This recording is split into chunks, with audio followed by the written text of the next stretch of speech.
So, yeah? Thank you. Good evening, everyone. I'd like to begin with the land acknowledgement. The West Hollywood City Council acknowledges that the land on which we gather and that is currently known as the City of West Hollywood is the occupied, unceded, seized territory of the Gabrielino Tonga and Gabrielino Quiche peoples. And it is 6:31 p.m., and I would like to call this meeting to order. And can we please start with the Pledge of Allegiance? Commissioner Hoopengarner, would you lead us in the pledge? Thank you.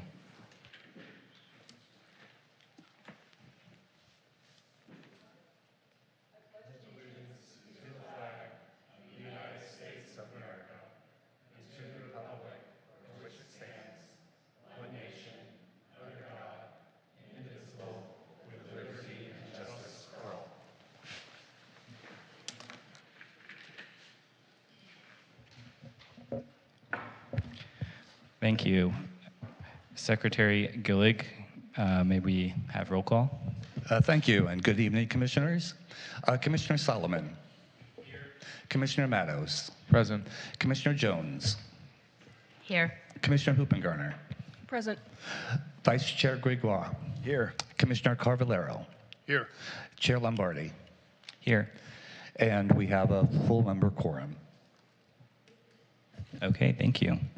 And that brings us to item number 4, which is approval of the agenda. Would anyone like to motion to approve the agenda? I'll move approval. Okay, moved by Matos. And seconded by Vice Chair. Second by Vice Chair. Correct. Thank you.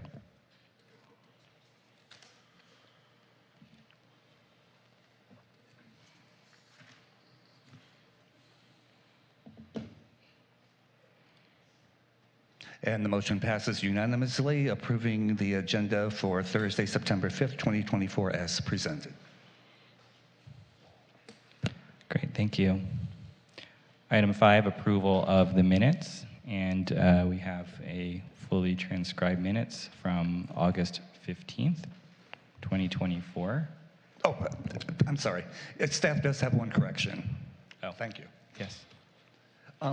On page 1, we're going to strike, we have Commissioner Jones listed twice. So we're going to scratch Commissioner Jones and replace her with Commissioner Solomon. And that's on the first page under Commissioners Present. Okay. Any other requests for modifications? I move approval as modified. I'll second. Okay, thank you. Motion by Commissioner Matos, seconded by Commissioner Carvalero. Oh, it was Commissioner Gregoire who made the what's- motion. Yes, The correct. second- Sorry, Vice Chair Gregoire. Vice Chair Gregoire, and then Carvalero seconded.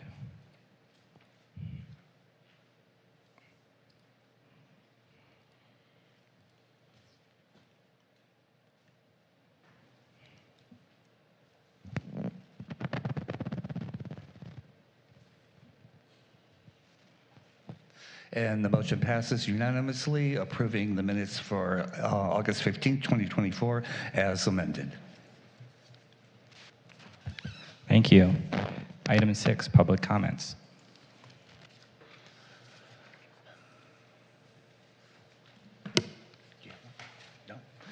Chair, we have no public comment. Okay, then item 7, Director's Report.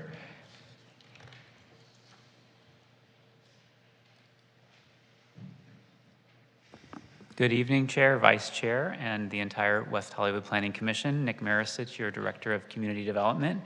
I have a few announcements to share with you and the community this evening. First, an update from the City Council at their meeting last week on August 26th. The City Council held a public hearing on the proposed project located at 8850 Sunset Boulevard, which was heard by the Planning Commission earlier this year. And following their deliberation, the Council voted 3-2 to approve the project's planning entitlements.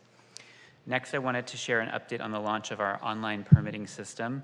The city went live with the system back on August 19th, and now all new planning application and building plan check applications can be submitted through the new system. We do have a number of projects that were converted over from our prior system, and That has posed some challenges, so we appreciate everyone's patience as we work through some of that, what we've encountered through the conversion process of our prior system. And then I'd just like to announce a couple of community development related events that are taking place next week. First, on Monday, the sustainability team from our long-range planning division will have a table at the farmers market this coming Monday, September 9th at Plummer Park. And they'll be engaging with community members on the topic of energy upgrades in their homes. That's this coming Monday, September 9th, between 9 a.m. and 2 p.m. at the farmers market at Plummer Park. This is part of our effort to improve energy performance in existing buildings across the city. And more information about this effort and the event on Monday can be found online at engage.weho.org/building-performance. And then on Thursday of next week, we will be hosting an applicant workshop to help commercial applicants better understand and navigate the process to apply for planning and building permits in the new permitting system, and to understand how to work with staff more effectively in the plan review process. The workshop will include the participation of representatives from the LA County Fire Department, LA County Public Health Department, Southern California Edison, and staff from the city's planning, building and safety, engineering, and facilities divisions. The workshop will take place in person on Thursday, September 12th from 1 to 3 p.m. at the West Hollywood Library Community Meeting Room at 625 San Vicente Boulevard. This concludes my report for tonight. Thank you, as always, for your service to the community, and I'm happy to answer any questions. Thank you. Any questions for our Community Development Director? Commissioner Hoopengarner? Just two quick questions, Nick. For me and for the public, is there a URL for the permitting system, or what's the best way to navigate the city's site to get to it? Yeah, just go to the city's main webpage, weho.org, and you can navigate to the Community Development Department from that main webpage, and there'll be information there on how to apply for a building permit or apply for a planning permit. So that can But be just a place to just like research existing permits or something like that? Where would the public there go? are links on our website as well as to how to access the system. And so on the main page of the new portal, you can have options which include seeing what inspections are taking place today, viewing a map that gives information about permit activity, and as well as how to actually apply for something. Great, thank you. I think that'd be helpful to the public to know. Yes, absolutely. Out of curiosity, the workshop, which sounds like it's a great idea, what kind of registration do you have so far? So it's not, we did not require registration for it. It's just something we've been fielding a lot of inquiries about how to use the new system. And so it's an overview. I understand something that the city has done in years past it's just kind of open to whoever would like to come and learn more about how to engage in the permitting process successfully. And with the new system rolling out, we thought this was a good time to bring that back, and we're happy to have the outside agencies also participating. Obviously, they're not necessarily as integrated with the city's portal, but they often get a lot of questions about how people can work with them successfully to obtain their permits. Sure, thank you. Sure. Any other questions? Commissioner Solomon? The applicant workshop that you mentioned next Thursday, will any portion of it be available online? So we are looking into recording it and making that available on the city's website. We're planning to do that. We're still working through some of the logistics to make sure that we can, in fact, do that. But our goal is to make at least a portion of it available in a recording online, yes. Great. I can't be there in person, but I'd love to see it. Understood. Yeah, I know it's the middle of the day, so we do want to make that information available more generally. Any other questions? No? Okay, thank you. Thank you. That brings us to item number 9, public hearings, section 1, projects subject to the Housing Accountability Act, and there are no items today. Oh, I skipped 8, sorry, consent calendar. We don't have anything on consent calendar, do we? Okay. And then we addressed item number 9.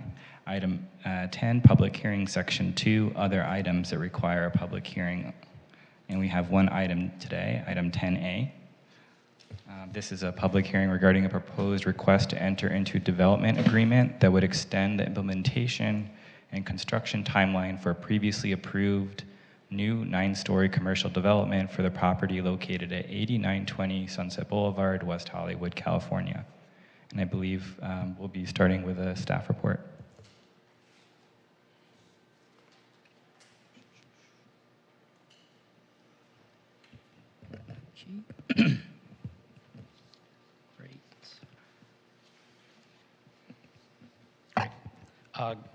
Good evening, Chair Lombardi, members of the Commission, Doug Vu, Department staff. The item before you is a request to recommend approval of a development agreement that would extend the implementation and construction timeline for the previously approved 9-story commercial development that's located on the approximately half-acre site at the southeast corner of Sunset Boulevard and Hilldale Avenue. The project would contain a private membership club that would include lounges, dining rooms, guest rooms, outdoor terraces, and a rooftop deck. And in addition, there would be creative office, retail, and restaurant with outdoor dining uses over a subterranean garage with 279 parking spaces. So the original Arts Club was approved by the City Council in August of 2018, and since then it has received 2 amendments. The currently approved project still includes the private club, but in lieu of the 10 guest rooms that were previously approved, that space will include additional creative office space. And the project would still include ground floor retail and restaurant uses with outdoor dining over a full valet-operated parking garage with the same 279 spaces. So the project has also received 2 extensions of the permit expiration date, most recently this past February when the Commission also recommended approval of an ordinance that would authorize an additional 6-month extension for projects seeking development agreements, which the City Council adopted on March 16th of this year. So therefore, the project is returning to the Commission today to request the recommendation for the approval of a development agreement, the primary purpose of which is to establish a 7-year term to ensure that the development will be constructed in a timely manner by imposing penalties on specific dates if construction does not begin, and also if construction is suspended for more than 6 months after commencement. The other primary component of the DA consists of the public benefits package that was part of the 2018 original approval.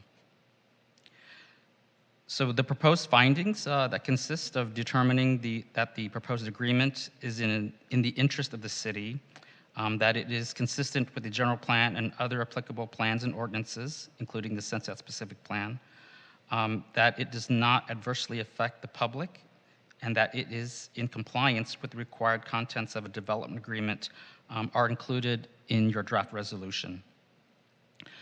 So therefore, staff recommends approval and is available to respond to any questions the Commission might have this evening. Thank you. Thank you. Any questions of clarification? But first, want to check and see if there's any any disclosures anyone would like to make. Yes, Commissioner Matos. I spoke with an applicant's representative, and I also spoke with members of the public about items contained in the staff report. Okay. Any other disclosures? I Commissioner spoke with Solomon. the applicant representative about items contained on the staff report. Okay. Anyone else? Yes, I had a conversation with the applicant's representative, and we discussed items contained in the staff report. I have the same disclosure as my colleagues as well. So do I. Okay. I visited the site and looked at the existing facility. Thank you. Okay. Secretary Gillig, are those all noted? Thank you. On that note, any simple items of clarification, simple questions now? Otherwise, we could move on to the applicant's presentation to help speed it along, which I'd be interested in doing if there are no questions at this time. Yeah? Ditto. No? I have a few questions about some language in the DA, but I'm happy to push that forward until after the applicant speaks. Okay. Yeah, let's hear the applicant, and then we can ask questions.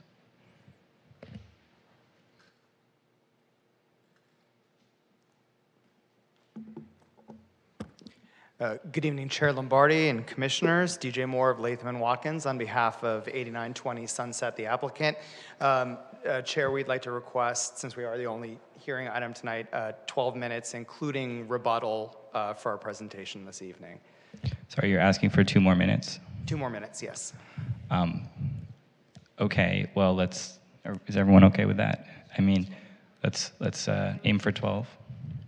My only caveat would be that if there are people on the line or in the chambers Yeah. who want additional time to speak, we grant them each like an additional minute. Agree. Okay, understood.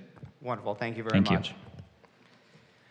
much. First, a thank you to city staff for all of your hard work on this important project for the Sunset Strip. We are in support of staff's recommendation this evening.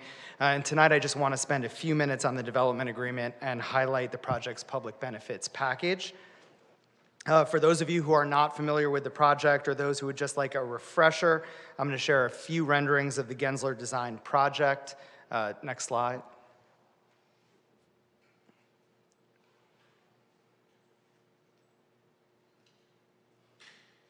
Sorry, if you would pause the time for just a second. It looks like we're having a technical difficulty.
Just let us know if you need a brief break.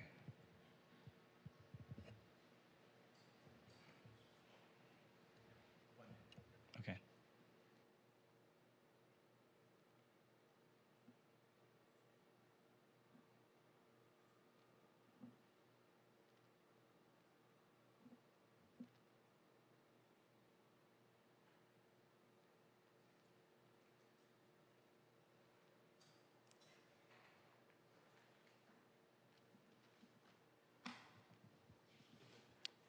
Are you able to go back a slide?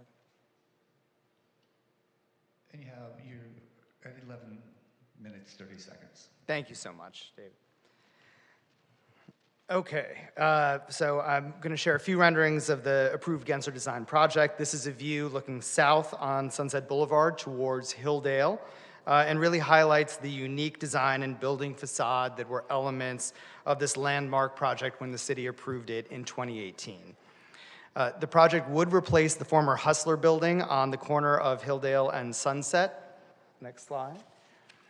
With a 9-story commercial building containing approximately 116,000 FAR square feet, including a private membership club with lounges, dining rooms, outdoor terraces, and a roof deck on the upper floors, creative office space in the middle floors, retail and restaurant uses with outdoor dining on the ground floor level along Sunset, all built over a subterranean garage with both ingress and egress on Hilldale. The project includes a number of significant public benefits that were approved to compensate the city for the residual land value increase resulting from the project's land use entitlements that included a Sunset-specific plan amendment. Those already approved benefits are memorialized as sections 4.1.1 to 4.1.3 in the development agreement in your packet. They include $1 million in funding for the arts, another $1 million to the city, and a public art gallery and performing arts rehearsal space, which is shown here on the slide, that is exclusively for use by the public during a period of 25 years. Next slide. And here is another image of the project from Sunset and Hilldale looking towards the south at the public gallery and rehearsal space. This project has been well supported throughout its entitlement process. It's earned the support of community groups, including the West Hollywood Heights Neighborhood Association and the Norma Triangle Neighborhood Watch. It's also one of the very few projects that has been endorsed by the city's voters, who in 2019 overwhelmingly rejected a referendum challenging the city council's project approval. Our clients remain committed to developing the approved Gensler design project. After the approval in 2019, we proceeded with and completed the plan check process, and we're on the verge of pulling building permits. But like many other development projects across the region and in the city, COVID-19, skyrocketing construction costs, spiking interest rates, and the resulting financial markets made financing extremely challenging and caused delay. Accordingly, we filed for a development agreement in November of 2023 to provide additional time to build. In March of 24, as staff mentioned earlier, the city adopted an ordinance granting additional time for projects seeking development agreements to engage in those negotiations. With the benefit of that additional time, the applicant, the city manager, and staff worked very hard to reach an agreement on a public benefits package that is memorialized in the draft agreement before you tonight.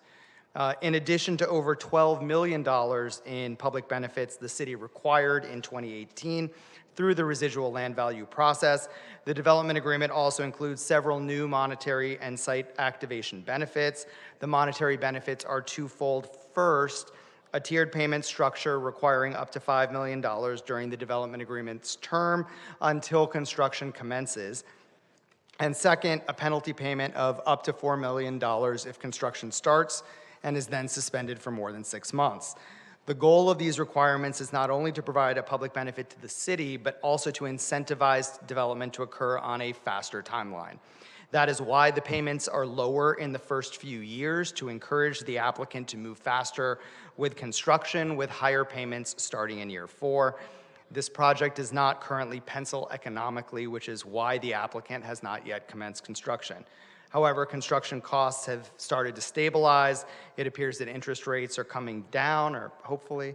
Lenders are becoming more comfortable deploying capital for major projects compared to just a year ago, and we are optimistic that demand and financial markets will support moving forward with this project. Every dollar that gets added to the pre-operational cost, of course, makes it more difficult for the project to be viable. The applicant recognizes the city's desire not to grant extensions without further benefits to the city, and therefore has agreed to this payment structure with the hope and expectation that project construction can commence in the near term. We also recognize that site activation is important to the city and to stakeholders. And as I mentioned earlier, our clients had already completed the plan check process and had begun pre-construction work on the site before the project was delayed. This work included removing the electric transformer from the site, so now unfortunately there's no longer any electricity going to the site. Unfortunately, after discussions with staff and reviewing the state building code, we understand there's really no way to get power to the site without a new transformer that is specific to this building, which based on recent discussions with Edison would cost in excess of $250,000, could not be used in the future project or reused in the future project, and would likely take 2 years or potentially longer to manufacture, deliver, and install. Accordingly, because we can't have electricity to the site, the development agreement proposes that we develop, submit, and put up an art mural on the existing building until it's demolished to help beautify and activate the site.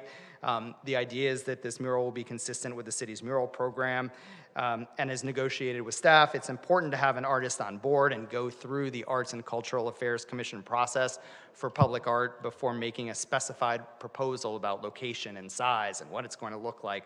However, we're confident working through the ACAC process, which is a tried and true process, will produce something that's innovative that we in the city can be proud of. Consistent with staff's recommendation, we're respectfully requesting the commission approve, the commission recommend that the council approve the development agreement and that you adopt the draft resolutions as submitted by staff. I'd now like to call Aaron Green up to the podium.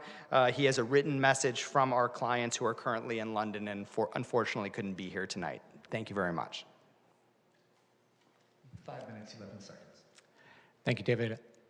Chair Lombardi, members of the commission, Aaron Green with the Afria Consulting Group. As DJ mentioned, our clients are in London and could not make it this evening, but they asked me to read this letter directly to you.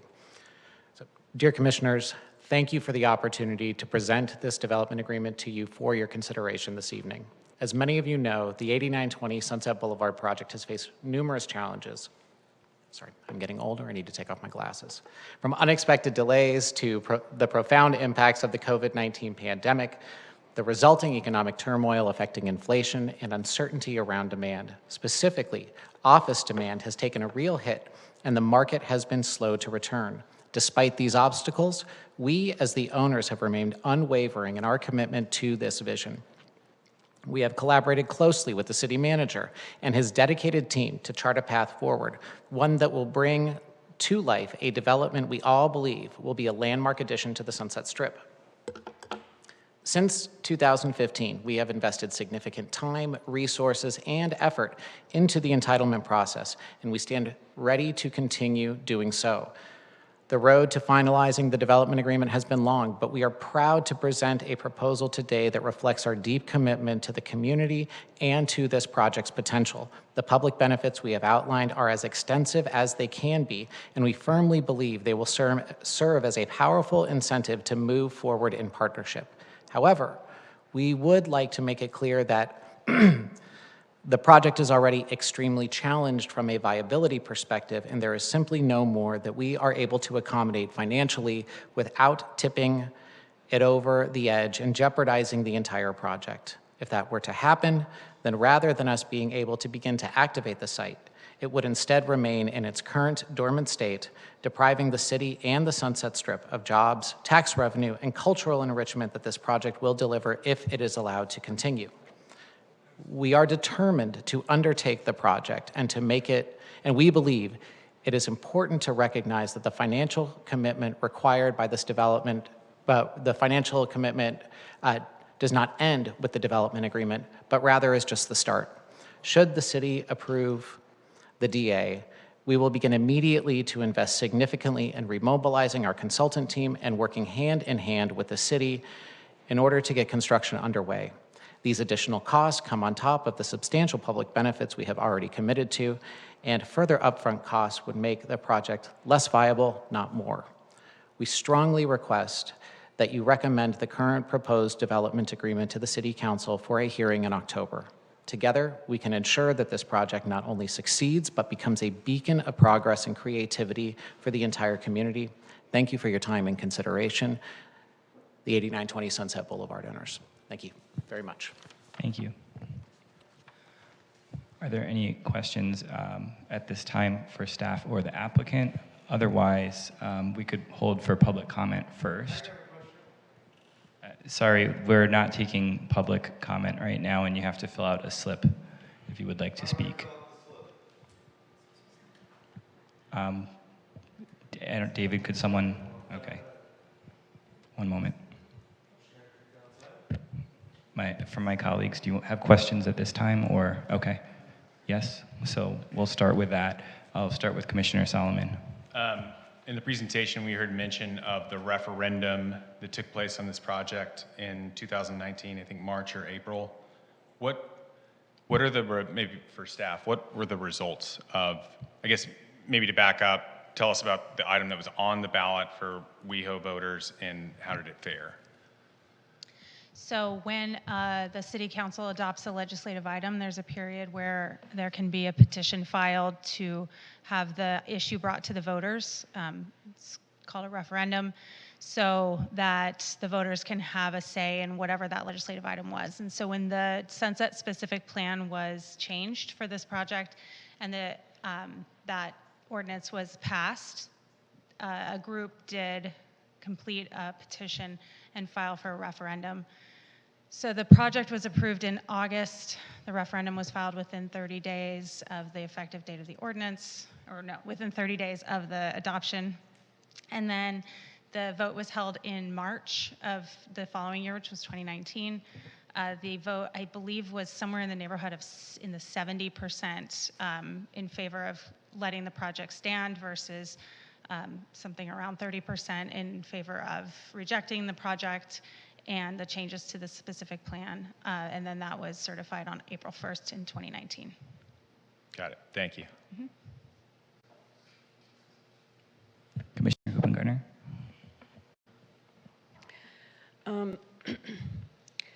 Yeah, so now, am I correct in understanding that this DA repeats the same public benefits that are in that original 2018 approval, but then adds in the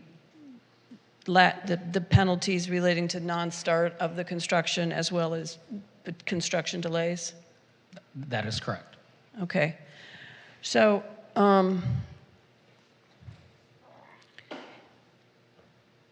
I know that, Jennifer, we talked earlier about the fact that there's a coterminous agreement in the development permit that's on our agenda here tonight that says if this document changes, the development agreement changes, the development permit changes, and help me. Sure, no problem. I'm very confused. Because So we have two documents with the same language in them, so. Right, agreed. So the only change tonight that we're recommending is to change the expiration date in the development permit to be coterminous with the development agreement. So we have a development permit that was adopted in 2018 and has been amended, but it has a certain specific expiration date. We're changing that to be coterminous with the DA. That doesn't touch anything in the public benefits section of that development agreement resolution. If anything were to change in the core public benefits associated with the project from 2018, if the council wanted to change any of those things, we would amend those conditions as well at that time. Similar to how we do any condition amendments when we're in a hearing, we would read it into the record if anything had to change so that it stays consistent. Okay. So in this document, there is, also help me understand, staff report says this is a 7-year term, but the document itself says it's an 8-year term. Which is correct? So I think this is one of the items that I think was negotiated at the very, well, towards the end. And so the actual term of the agreement, I believe, is 7 years. And so that will be corrected before it goes to the city council. Okay. So it's a 7-year term, and per the schedule, I think that DJ put up on the screen, under the delay payment schema, the last payment is in year 7. And so this agreement starts on day 1 is the day council approves it and goes for 7 years. And yet the payment, the last payment, would be on day, whatever 365 times 7 is, of this deal. That means that the payment would be happening on the effective last day of this agreement. So I'm trying to understand the rationale for negotiating a deal where there's the idea is to incentivize construction, to get it started, but yet this payment would be scheduled to happen on the last day of the agreement, which honestly, I don't know how anyone would consent to make a payment on the last day of agreement for something they're not going to do. So help me understand the rationale for this schedule. So if the project is not intended to continue, then the applicant could terminate the development agreement. They could walk away. That's still part of this equation. And in which case, I'll let the applicant answer also. And if the applicant wanted to continue with the project and we're coming up to those timelines, then we would be in discussions about extending the term, if that was still what the intent was. So I think that, I hear your point, and I agree with you that if it was a situation like that, it doesn't make sense to have them pay on that last day. I think it's an unlikely situation, but we could talk about having the term end a year after that, if that makes more sense to us. That could be the recommendation from this body. But I think the applicant has a. I guess my question is back to the purposes of the incentives. And, for example, the first 4 years, there's no change in the payments. There's no 250, 500, 750 million, which in most deals that I've seen like this, that's how it would ramp up each period. But that's not there. This is just a straight 250 a year for each delayed year for 4 years. In fact, the second payment isn't even until 18 months. It's not actually at year 1. So I guess I'm trying to understand, again, how this works as an incentive. And so, right, it works as an incentive because, as we're hearing, we, in the negotiation, in the discussion of what this would be, we wanted to strike a balance where we're not front-loading so much that it makes the project impossible. Understood. And we also didn't want to, we wanted it to get steeper as it goes. So you're correct in that point. But ultimately, that was part of the ongoing negotiation to get us to this point. Okay. So back to, and a lot of this kind of weaves through a number of the different paragraphs in the development agreement relating to term and termination.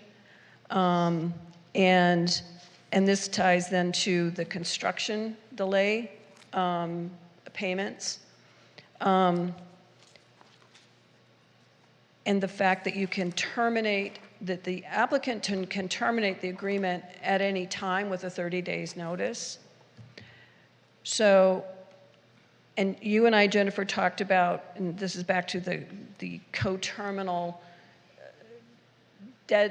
cancellation of the development permit and the DA, okay? So, and bear with me, this gets complicated, but it's a scenario. Construction starts in year 4. And we're looking at a 4-year construction project, plus or minus. We're now in year 8, and the development agreement has expired.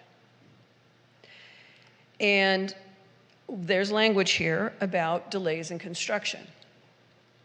But the development agreement is now expired. So how does the city enforce the delay payments on an expired agreement? Commissioner, I think that could probably be easily addressed by having that penalty provision survive termination if construction has commenced. I don't see what, I mean, we the applicant certainly agreed with that penalty provision and would want it to be enforceable. That was part of the negotiated benefits. So. And that's precisely the type of language that I would normally see in this type of contract, but it's not in this one. So that's why I asked the question, because you could be, 2 years into the project, the development agreement is now dead, and yet there's no enforceability on the city's behalf in terms of any delays that might happen. So yes, having a survivability clause, and obviously most survivability clauses only apply to certain paragraphs. They don't necessarily apply to the whole contract. But yes, there's survivability language in many contracts that would make sense. So that would be... And we have some standard language, and we've identified some of the paragraphs where that would be applicable. But I would also like to just point to section 2.6 where it defines the term. And it does say that the term shall expire, it says 8 years. Again, this was a working draft. From the commencement date if owner has not obtained a building permit to commence structural construction. So if the project's under construction, then the term would continue as long as the construction is continuing, unless it's terminated. But I think that it still makes sense to add that clause into some of those paragraphs. Well, thanks for bringing that up, Jennifer, because I have a ton of questions around this exact paragraph. Because it says, yes, it will commence on, the day council agrees to it, and it expires in 8 years. If the owner has not obtained a building permit to commence construction, unless this agreement is terminated, okay, which now jumped to 8.8, where the applicant can terminate the agreement with a 30-day notice. So we got a little back and forth here, okay? Modified or extended pursuant to the agreements. Parties may negotiate to extend the term for additional periods of time to be determined by the parties. My next question here is, there's no language here around the public involvement about that extension. There is a language in 8.8, right, but not in this paragraph. So there's a language in modification, but not in the term language. Correct. However, when there are changes made to the development agreement, we look at the section that covers changes. I mean, this is something that we do a lot. I think you were on the commission when we brought back 9001 Santa Monica a couple of times to extend the term of the development agreement because they weren't done with construction. Similar kind of thing. I think that's pretty standard. And just to piggyback off that, Commissioner, because it's a development agreement with certain parameters under the government code as a legislative act, the amendment would have to come back through the same public process as well. And that's what I just wanted to make sure, because the language is in 8.8 that's very clear that under the same hearing process, but it's not here. And that's my concern, because it seems to imply as determined by the parties, and it's not clear who the parties are. So that's always just, because the party is the city, not necessarily the bodies. Okay.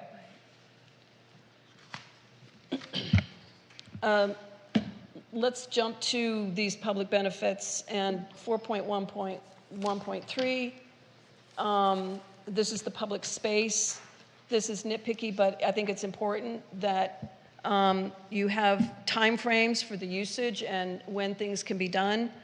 And it says, and the last section is until 6 p.m. on Saturday and Sunday, but there's no starting point on Saturday and Sunday. So what is that window of time that the space is available on Saturdays and Sunday? That was a provision that was put in place for the public benefits. We're not looking to open that up, but and DJ, correct me if I'm wrong, but I believe that had to do with the parking and with the traffic, because it was evaluated. Was this a level of service? I think there was, because it was evaluated. I'm not under questioning a the certain 6 CEQA p.m. provision. I'm sorry? I'm not questioning the 6 p.m. Okay. I'm questioning what time on Saturday does it open? Oh, I don't think that there's no specification. So there's no specification. And that's my problem, that the other two items said from X time to 10 a.m. to 3 p.m.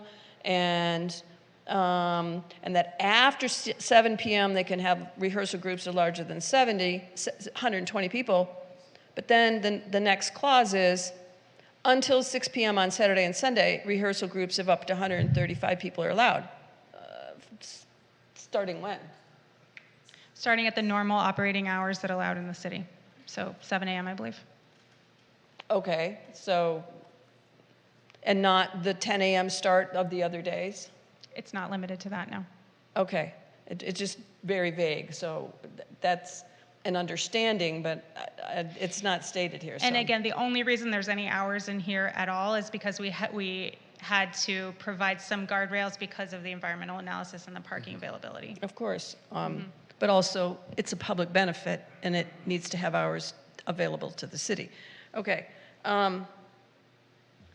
Is anyone here from economic development? No, but did you have a question? Yes. For them? Yes.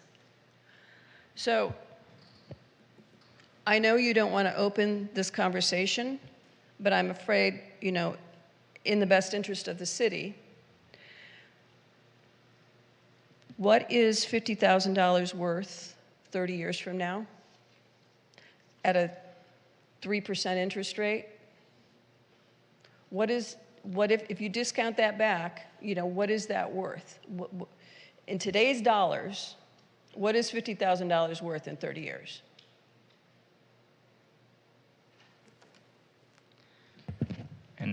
Isaac, I just want to there's make sure a that we're staying in consensus of- line yeah, with okay. what our purview is today, too. I'm going to defer to you on that one. Yeah, I We think it's had that conversation earlier today. Okay, I did not, so I'm going to ask. Yeah, I think it's an acceptable question, although there may not be an easy answer, but that's a different It's matter. a pretty but, straightforward calculation. sure. I think it's probably more productive to say, do we think that this is not enough, than if there's a consensus of the commission to say that recommend to the council that they take a look at at the amount that's in the benefits, then that's fair. I guess- we don't have calculations based, for how much it's worth in today's dollars. Well, though. I guess the reason I'm asking the question is we're being asked to make a finding that this development agreement is in the best interest of the city.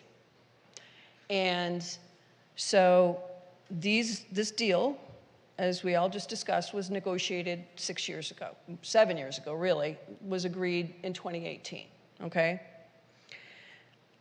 Importantly, these items, 4.12, 13, et cetera, don't actually come into play until issuance of the certificate of occupancy. So on a good day, we're looking at a C of O somewhere in the year 2030, which will then start the clock on a $50,000 payment on the $100,000 payments. So 7 years ago, we negotiated a deal for $50,000 a year for 25 years for the payment in the arts space. Given the interest rates and the actual CPI of the past 5 years, at today's dollars, that's over $60,000. Now, if you push that to say, okay, on the day that this goes live with the C of O in 2030, that's $75,000. So we're talking about not this, back to the public benefit to the city. Is this in the best interest of the city? We're looking at a $50,000 payment that was negotiated 7 years ago that we're not going to see for another 6 years, which at that time in today's dollars would be $75,000. Now let's talk about the fact that it's supposed to be a payment over 25 years. So over that 25 years, even at a 3% interest, we're talking in today's dollars, that 50 grand is worth about $10,000. So we're now supposed to be using that money to use in the art space, to be used in that gallery space. The whole point of that payment is for the city to have it to use to provide this benefit. But the value of that as time goes by is decreasing dramatically. So being asked, and my question to you, and the reason I gave the background here is staff chose not to renegotiate it, just go ahead and keep the same public benefit schema in place, which will be in place for the next 30 years. So, and staff found that to be in the city's best interest. Correct, and I would say we need to look at the whole of the public benefits package, and the bulk of that public benefits package is in kind. It's space in a building that needs to be built. It's space that needs to be staffed and cleaned, and it's rent in that space that they're not going to get, and all of those values also increase. So while some of the values, like the $50,000 a year, which I would say is a lesser component of the overall value of the package, may lose value over time, the bulk, which is the art gallery and performance rehearsal space, will increase pretty significantly as well. So there's a little give and take there. I would also say that our target benefit amount during the 2018 project cycle was around $7 million, a little over. And the package value was about $12 billion. And so, if some of those components change value over time, and again, I think the bulk of it is probably going to increase in value over time, I think, again, it's a give and take. And so, yeah, we didn't spend the extra time to dig in, because the project's not changing, the public benefits package not changing, I think was appropriate. But again, if it's the consensus of the commission to recommend that the council relooks at that, we can carry that forward. Thank you. And it doesn't just apply to the 50,000, it applies to the million, it applies to the 100,000 over 10 years. So it's, by my math, just by 2032, it's $750,000 a year. So I don't know about you, but that's a lot of money to me. So that the city would be foregoing. Now, to your point about the public space, I wish the staff report had had actually a conversation about that valuation, because I think back in 2012, the valuation, or 2018, the valuation was 12 million for the whole package, but we don't have a valuation in today's dollars. Is that? That's correct, because the project's not changing and the public benefits Okay, package so isn't changing. there's no changes to that. Okay, thank you. I'll let some of my other colleagues go. I mean, I think I have some other questions, but I'll leave it up to you. Commissioner Matos, did you have some questions? You know, I would actually be willing to forego my questions to deliberations if we could allow the public to speak. Yeah, I have a couple of questions, but I was going to reserve them for after the public speaks and before deliberation because they're questions. Commissioner Solomon, it looked like maybe you had, okay. Joan. It appears we're all in agreement, so there will be another opportunity. We want to move on to public comment then. And Chair, just a question of clarification on public comment. I know there was some discussion earlier with the body about potentially allowing more time based on the 2 minutes provided to applicants. So I just wanted to ensure we had a clarity before we open public comment on the best way to do that uniformly. So we have 3 minutes, but I think if anyone feels they need more than 3 minutes, they can take up to 4. Okay, sounds good. Thank you, Chair. We do have a few public speakers that signed up to speak. Our first public speaker will be Sarah White. Sarah White will be followed by Donald Surley. You have 3 minutes. Please state your name and city of residence. Hello, my name is Sarah. I'm a longtime resident of West Hollywood. I'm also a mother of 2. My oldest goes to West Hollywood Elementary. My youngest will be there in about a year. I'm a pediatric hospitalist. I work down the street at Children's Hospital of Los Angeles, and I'm also on the board of Friends of West Hollywood Elementary, or FOE. I'm sure all of you guys know what FOE is, but if anybody doesn't, it's a fully volunteer, nonprofit, parent-led organization that is only mission is to raise funds for the children of West Hollywood Elementary. We support this development, and we support this development for a number of reasons. The first of which is that it's a beautiful building and it aims to really add vitality to the area that we live and we're raising our children. And the other reason is that the development has really committed to partnering with the school in providing public benefits. And they've done that in a number of ways. The first is that they've painted a beautiful mural in our school, which really adds to the beauty of our school, which I think is important for our kids to grow up in and around. And the second is the public benefits that you guys have all been talking about. So my understanding is that $100,000 yearly for a course of 10 years, so $1 million, is in large part meant to benefit the children of West Hollywood Elementary.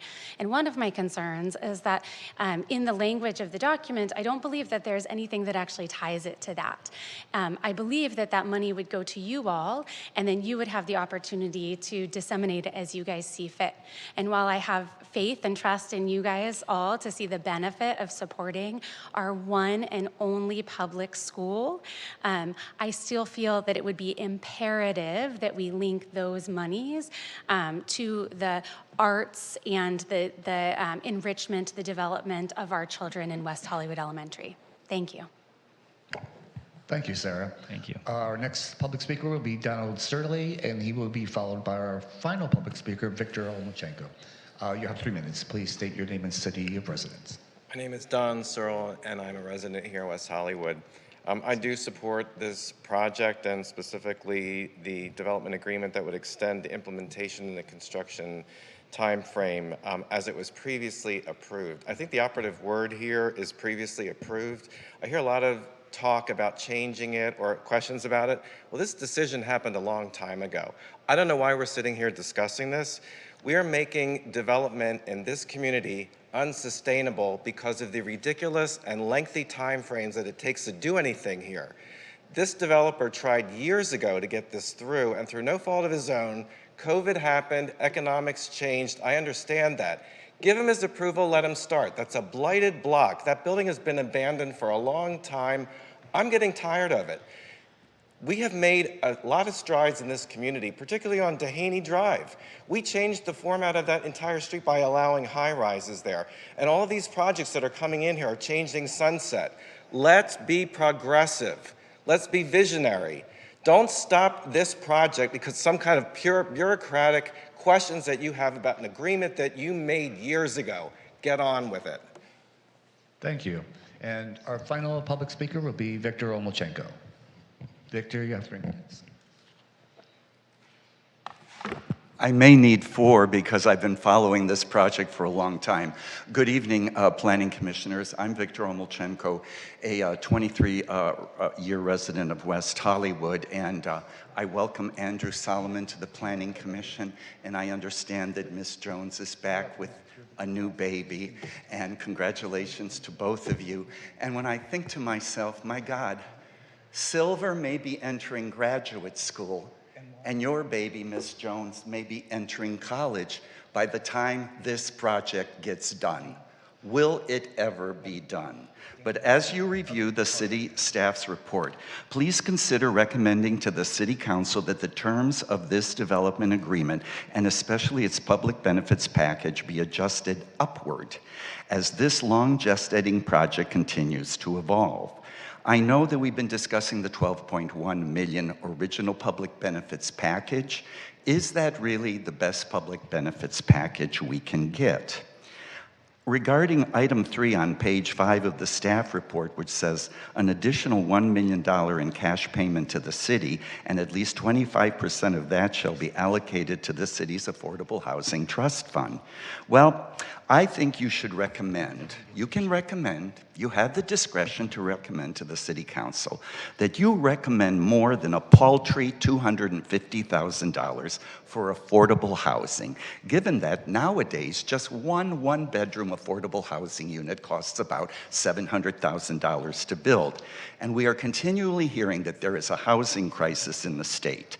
This project gobbled up a precious parcel of residential land previously zoned R4B on Hilldale, just south of the then Hustler-occupied building on Sunset, and then that residential parcel was turned into commercial land so that the promised Arts Club development could be larger and denser. That original parcel of residential land could have sported a 5-story apartment building or a condo building with perhaps 20 or so units with about 4 affordables. Or it could have possibly been a 100% affordable project. But the concept of the Arts Club building prevailed. Who exactly is 8920 Sunset Boulevard? We just heard a late arriving letter read into the record. Is it the Arts Club? Is it the Gwyneth Paltrow group that we were all regaled with as this project was going through the entitlement process? Who is 8920 Sunset LLC in London? Will we have an arts club? I look forward to your discussing the status. You got 7 years that you're looking at going forward for the world-famous Arts Club of London, opening its 2nd installation in this new development on Sunset Strip. The staff report doesn't have much detail. Also, the removal of the 10 guest rooms, originally now to be replaced by 13,520 square feet of office space in a climate when office space type projects are floundering. In my neighborhood, we have the French Marketplace project that was entitled and approved, and it was going to be an office building with a little bit of the historic French Market saved in front, but that's not being built. So, given what the City Council did 2 weeks ago in approving a hotel and a residential project in the Viper Room, and that was a 3-2 vote, I sincerely think you should consider, hey, there's a housing crisis. Why don't we use that 13,528, which was going to be guest rooms, for housing units? Could that possibly pencil out? I believe that it's time to relook into and to expand upon this development agreement so that we get the best possible project. Housing was taken away. Potential space for housing was taken away, and we've been promised a big bill of goods. I'd like to learn more about what's happening with this project going forward, given that some of you had been on this panel and you had been regaled with details of how wonderful the Arts Club would be for the cultural vibrancy of the city. Thank you for the extra time. Did I use the extra minute? You did, Victor. Thank you so much, commissioners, and thank you for your service. Thank you. And we have one more public speaker, Danny Levy. You have 3 minutes. Please state your name and city of residence. My name is Daniel Abraham Levy, and my city of residence is West Hollywood. And, you know, I heard all the speakers, and I think they have a point. I mean, they said, what, like 13,000 square feet? That's like a quarter acre. You know, you can easily fit 52 units. If they're paying $700 a month, that's a good profit, you know. There's something called the green building, and if you get LEED certification, it really brings down the economic upkeep of the buildings. And basically, to get the certification, all you need is 18 points. So if you have, you know, a building, let's say 52 units, if you build up, let's say 104 units, and if you have, let's say, like a big jacuzzi, so, you know, 20, 30 people can chill in the jacuzzi, you get 2 points just from doing like a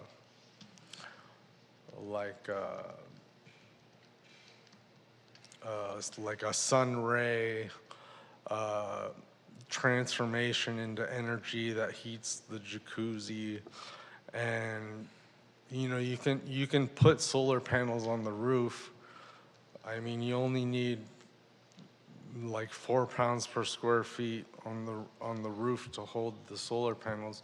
So I think that housing is a problem for many people in West Hollywood. I mean, you have people walking around in the hot sun just trying to get signatures to overturn some of the decisions that I'm assuming that the council is making, because they're trying to be heard and they're lobbying to get on the bill and overturn some decisions. I don't know, I might be wrong, I might be ignorant to the fact, but you know, I've been trying to get a job for a while. I don't have a constant place to live, and I was looking at these green buildings, and they go anywhere from like, you know, like $650 to $850, and some of them have a common bathroom or whatever. But a lot of these old homes in West Hollywood have 1 bathroom and, you know, 2, 3 rooms, so you have a common bathroom anyway. I just think you got to think about people, not just yourself, and try and get people, you know, into housing and make the American dream happen. Thanks. Thank you. And Chair, that is our last public speaker for this item. Okay, thank you. And no one in Zoom platform? No? Okay. Would the applicant like to make a rebuttal? And if so, you shall have up to 5 minutes. Thank you, Chair Lombardi. Again, DJ Moore of Latham and Watkins. I want to address just a couple of quick items. One was a question about this being the Arts Club, and I think as we explained to this commission when we were back earlier this year. The Arts Club in London involves a number of different owners in London. the proponents of this project and the owners of this site, one of whom has been one of the owners of the Arts Club in London, have always been the same, right? The proponents have always been the same in West Hollywood, the partners that own this site. The Arts Club, I guess, trademark, intellectual property is not going to travel to this site, so the site will be branded something different, the club, but it will still be designed by, one of the Arts Club owners from London with the exact same ethos of, supporting the arts and supporting culture with the exact same sort of membership type and goals that have always been presented to the city. It just won't be called the Arts Club because some of the members in London did not want the intellectual property to come to the United States. So I just want to make sure that that's clear on the record. There was another question about residential units that was mentioned. Obviously, that's not part of an application that's in front of the commission today, but just to be clear, given open space requirements and all of the other land use requirements that attach to residential, the design of the building would, of course, have to radically change were it to incorporate any kind of residential use. And then I think the last comment that I wanted to make relates to revisiting the public benefits from the 2018 approval. I think, and we've sort of sidestepped this issue, but revisiting the public benefits from 2018 would also involve revisiting the residual land value analysis that was conducted at that time, which I believe, as staff mentioned, came to about $7 million. The applicants proposed far in excess of that to ensure that we were going to meet and exceed that $7 million, but that is the nexus under the city's code for the public benefits that were previously negotiated. And the applicant did not propose revisiting that because, as we know, interest rates, construction costs, all of those items get taken into consideration. And obviously, given the economic climate, if this project did pencil right this second, we'd be building the project. I mean, that is sort of why we're here right now. So I don't know that it would be in the city's interest to revisit that residual land value analysis today. And again, we've proposed new public benefits in negotiation with city staff and the city manager that, of course, exceed the public benefits substantially that were negotiated in 2018. And of course, if we're not able to extend the entitlements through this development agreement, then the entire public benefits package will not come to fruition. So thank you very much. I do appreciate your time, and I am here to answer any questions you may have. Okay, thank you. Are there any further questions of staff or the applicant? Are we moving to deliberations? I have questions for sure. Do other people have questions? It seems so. So, Commissioner Solomon, did you want to go first? Yeah, but I think Commissioner Matos is ahead of me on Oh, okay. I assumed since you wanted to go to deliberations that you didn't have questions, but if you want to ask questions, great. Yeah, sure. I'll ask one quick question. Hi. If this project were denied tonight at this hearing, about how long would it take to start a new project over from scratch again? So this project originally began its process in 2014. So it took from 2014 to 2018 to get through the city's entitlement process, and obviously then there's the building permit process on top of it. So I would say probably best case to get something else on the site, you're probably looking at about 7 years. And that's if somebody were starting tomorrow with an entitlement application in the door at the city. Thank you. No further questions for the applicant. Commissioner Solomon.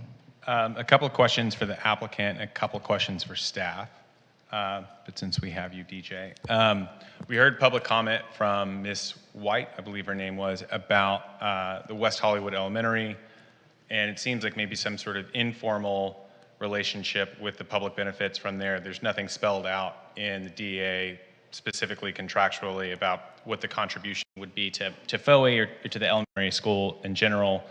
Can you explain what the relationship currently is? Yeah, I mean, so the applicant has always been quite supportive of West Hollywood Elementary and of the organization, nonprofit organization that supports the school.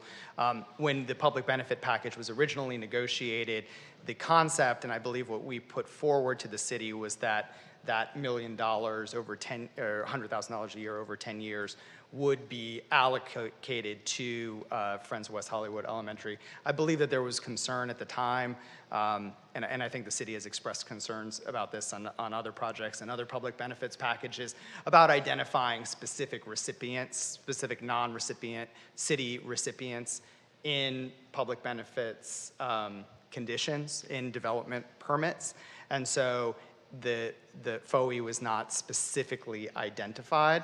That being said, we would certainly support having FOE identified through the development agreement, which is a contract, and I think probably the city would agree carries different considerations, and they could be identified either as, you know, the specific recipient, or as someone that the council should consider as a recipient of the funds when that discretionary determination on how those funds are allocated is made.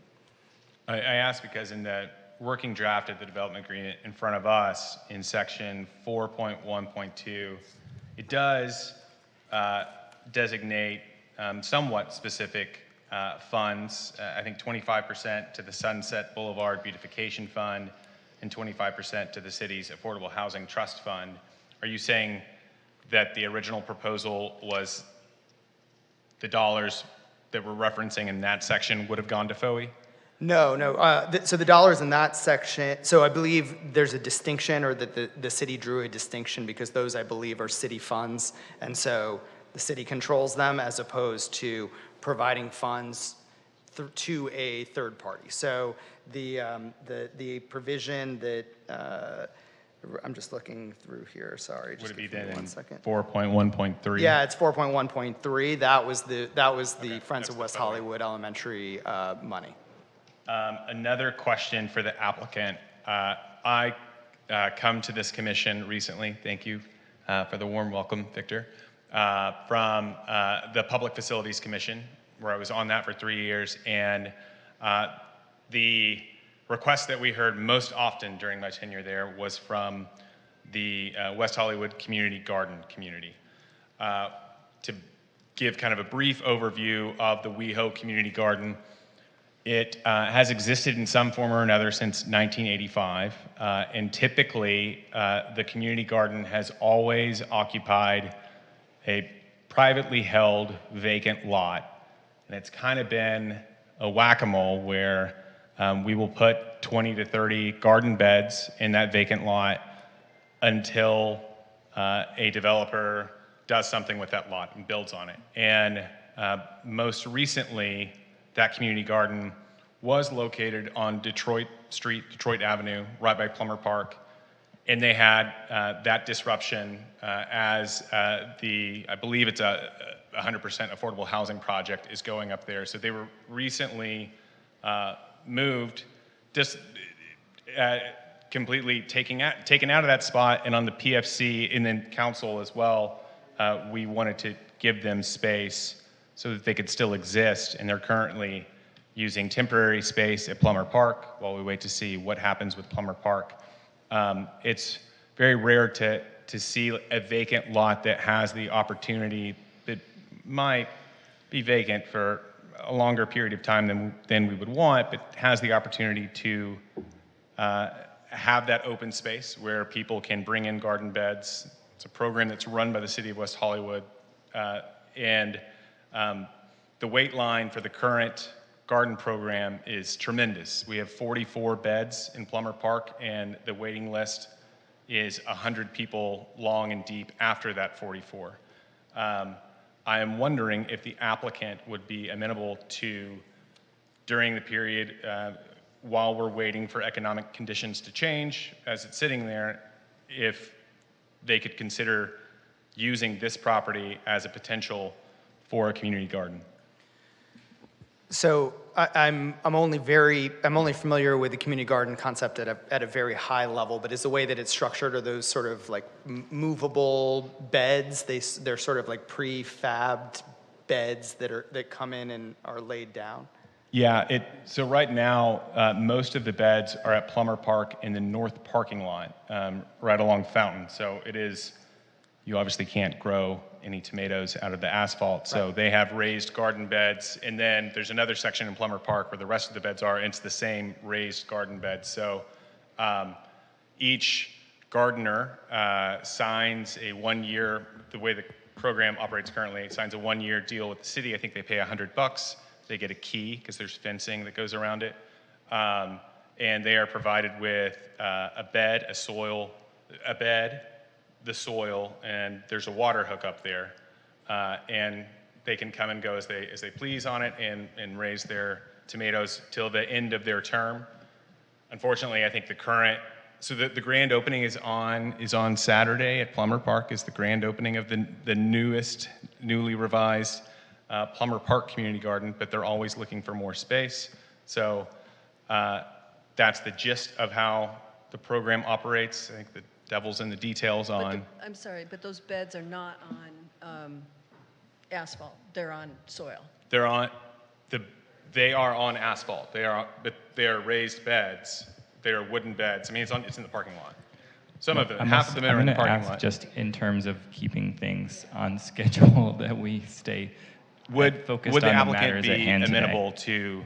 to having the site host a new location for the community garden? I mean, if the city wanted to, put, temporary raised beds as you've described, on like the parking lot, I guess, which is where it would probably make sense on this site, on the parking lot in the rear of our site. I mean, electricity is the only thing that is not available at the site, but they don't need it. Yeah, but water, if all we need is water They need water. and sun, I think subject to working out appropriate, terms and dealing with, indemnity insurance and all that stuff, right? Assuming that could all get worked out appropriately with the city, and it sounds like the city has successfully done that with private property owners before. So assuming those kinds of reasonable terms, I would believe that our owners would be okay with that, with allowing the city to locate those beds on the rear of the site. And I spoke to Rick Abramson today, who was kind of the architect of the current program at Plummer, and mentioned this idea to him. And he thought devil's in the details, but thought it was a good idea. So if the applicant is interested in it as well, that's an additional in-kind public benefit, as Jennifer said earlier, that this site could bring while we wait. Yes, I think that certainly would provide additional activation at the site, and ownership has been open to concepts for activation, given that we can't actually lease the space out due to the electricity constraint. So I think that's a very innovative idea, and we could make that parking lot available for that. Great. That's great to hear. We can talk more about it or work it out later, but one question for staff as it relates to the development agreement. I note that when we're talking about the fees that are due, and then we get to the penalty section of the stop and start on construction, there is a reference there to if there's a force majeure event, and then force majeure is defined near the end of the document. And there is the concept of we can suspend and extend that time if there is a force majeure event. But this all relates to after construction has commenced. So my question is, what if there is a force majeure event in this period? Let's say council passes this, it hasn't been built yet, in this preliminary, the holding period where we had the $250,000 payments that escalated up to $1 million payment. What if, God forbid, in that period of time, there is another pandemic? There is a tremendous labor strike, and the applicant would build except for the fact that they can't because of a force majeure event. I think that the way that the development agreement currently reads is they're still on the hook for the money. The only time they wouldn't be on the hook for the money is after construction has started. I personally, we're in this boat because of world events that have happened to us. I would not want to penalize the applicant further for events that are outside of their control, which is what force majeure events are. So I would want to make that suspension concept, which is already built into the document, apply not just to the post-construction phase, but to this phase starting upon approval of the DA. So Commissioner Solomon, you are correct. There's specific reference to force majeure relevant to the penalty provisions that take place after construction started. I would read 8.22, the enforced delay, as more broadly applicable because it deals with force majeure events and performance by any party subject to the provisions of the agreement. So I do think the existing DA covers. But section And it 4.1.5 says once physical construction of the project has commenced, and then 3 or 4 lines down, we get to the force majeure provision. But the force majeure itself refers to commencement, and commencement is the day city approves. Commencement of construction or commencement? Commencement of the agreement. Okay. Yeah, I believe we're covered by 822.1, which is in addition to the specific provisions of the force majeure applicability to penalty. So it also applies to performance by any party subject to the larger DA. That concludes my questions. Okay, I have a question for the applicant while the applicant is here. So just one question, maybe a tough one, but I'm going to ask it because I feel it's important for at least my decision making. So if this project does not pencil down to date, as I believe you said earlier, and you expressed concerns that it's still not penciling down as a viable project, then why would you engage in a contract that escalates costs over time and creates further headwinds for an economically unviable project in the first place? I mean, ownership has looked at alternative development scenarios for this site, you know, and they continue to believe that this is the best option for this site, given its location, its constraints, and the overall market. And that's why they're willing to put more money into it. I mean, that's why they're paying to have us here tonight. They do believe, they see the other side, you know, and they're willing to put their money where their mouth is, and through the negotiations with the city manager, you know, even though, trust me, they did not want to agree to additional money up front, but it was very important to the city that the developer have skin in the game, and they agreed to the public benefit amounts that are in the agreement today, you know, at the levels that were negotiated, because they believe that, you know, that is that likely with the direction the economy is going, that those amounts at the time periods negotiated are not going to financially strap the project such that it can't be built. Okay, and so perhaps there's a certain element of passion in this project happening at this site? Absolutely. I mean, they've been in it since 2014, and you know, one of the proponents obviously was very involved in bringing the London Arts Club back from the brink. You know, it was founded by Charles Dickens in the 1800s and had sort of fallen out of vogue, I should say, and is the one who sort of reinvigorated it there. And he has a passion for you know, developing these kinds of private clubs, and he wants to do it here, and his partners are behind him and believe that this can be a viable project with a viable club.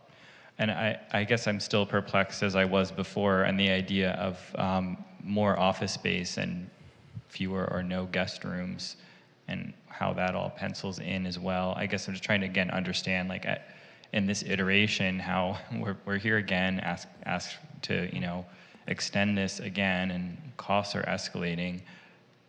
This is the version of the project that seems most successful, and office space is more in demand than something like rentable guest rooms. Well, creative office space on the west side actually is sort of in a little bit of a different scenario. You know, downtown Los Angeles is sort of its own market, but you know, in Century City right now, you know, there's a project that I've been working on for years that's being built. It's going to be a, you know, 37-story skyscraper right at the corner of Avenue of the Stars and Constellation, because there is just a demand for, you know, new environmentally sustainable office space, more on the west side of Los Angeles. And I think that there are a lot of, I know developers are looking at these various options. I think this particular site is sort of right-sized for it. It's not too much office space. So I certainly think that there is a market for environmentally sustainable Class A office space, and there will continue to be sort of more on the west side, where folks live. Okay. Are there other questions from my colleagues of staff or the Yes. applicant? Commissioner Hoopengartner? Okay, I'm going to jump around a bit, but I'm going to try and get through this. The mural. So, yes, I drove by. I've been looking at it for a long time. It's whitewashed. Last I saw it was plywood on the door. I understand that you can't activate it because you've pulled the transformer. The language in the document does not speak to the size or the location of the mural. So are you proposing that this mural is going to go on the west side on the blank wall, or are you proposing it's going to cover the storefronts? Because there's no language here that says where is it and how big is it? So I sort of have two answers to that, Commissioner. Number one is we worked very hard with staff and the building department to try and come up with a way to get electricity back to the site in a way, that might have been temporary power, and there just isn't a good way to do it. It is what it is. Yeah, and so we ended up in the situation where we wanted to do site activation, and I have to say Commissioner Solomon had a great idea that did not occur to us and staff as we were negotiating the agreement, but we wanted to do something. We thought it was important to do something to beautify and try to activate the site. And so the concept of the mural came up. Obviously, we don't have an artist, and we think it's very important to go into any kind of mural process with the artist and a vision and what it's going to look like. And so we're just not there yet, because we need to get an artist on board. So I don't have a proposal for you on sort of what the canvas is going to be, but the idea was that it was going to be interesting and creative. But I don't have any other specifics other than we were committed to going through the process, committed to doing it on a tight time frame. Within 90 days, we're going to engage an artist, work with city staff, come up with a concept that we then take to the Arts Commission to go through that formal process. But to be clear, the size and location is significant. It could be, a little 9x6 thing, somewhere in the middle of the front, or it could be the entire facade. So those are significantly different. It's a different cost commitment from your part, but it's a different activation commitment from our perspective. So, Arts Council has provisions for these fences. And Councilmember D'Amico was the one that implemented them. No, we're not talking about fences. We're talking about the actual building. But they're talking about a fence, not. No, we're talking about the mural. building. They're painting the entire building. Is that the? No, it's not in the document. That's why I'm asking the question. So it's not a fence, Commissioner, but it would be something on the building. But again, we haven't proposed. But prior to demo. Yeah, the fact of the matter is that we will have the obligation in the development agreement. We have to go through the ACAC process. The ACAC is not going to approve, a tiny little. I would hope we have faith in that commission. Correct. So, but the idea was to go through the formal process, get the artist, work with city staff, work with the commission, and come up with something that's interesting and activating. And I think we all know what the intent is, and I don't think that the commission's going to let us off the hook with a postage stamp. Yeah. Well, it's not in the document, so that's how I'm asking the question, that this mural, is it just on the west side? Is it just on the Sunset side? Is it all the way around the building? Where is it? How big is it? Because we're looking at potentially 2, 3, 4 years before construction starts. This is a significant. Do you not trust Arts Council to do their job? Yeah, would we want to limit artistic? No, I have no intent vision? of telling Arts Council what to do. I'm saying is there a minimum size? Because the artist could propose something that's lovely, but doesn't actually do what the intent of this is to activate that space. I guess, Mr. Vu? Commissioner Hoopengarter, so obviously, the mural would have to follow the city's mural program guidelines and procedures. And as part of that, the applicant would have to submit an application that is reviewed by the Arts Commission. And within that application, there are different criteria that the commission looks at when proposing a mural. And one of those criteria is the scale of the mural. They will review it to make sure that the scale is appropriate for the surrounding environment, and the appropriateness of the wall upon which the mural will be installed, the strength of the concept in regard to the target audience for the artwork, which includes activation of the building for pedestrians, moving vehicles, stationary audience, etc.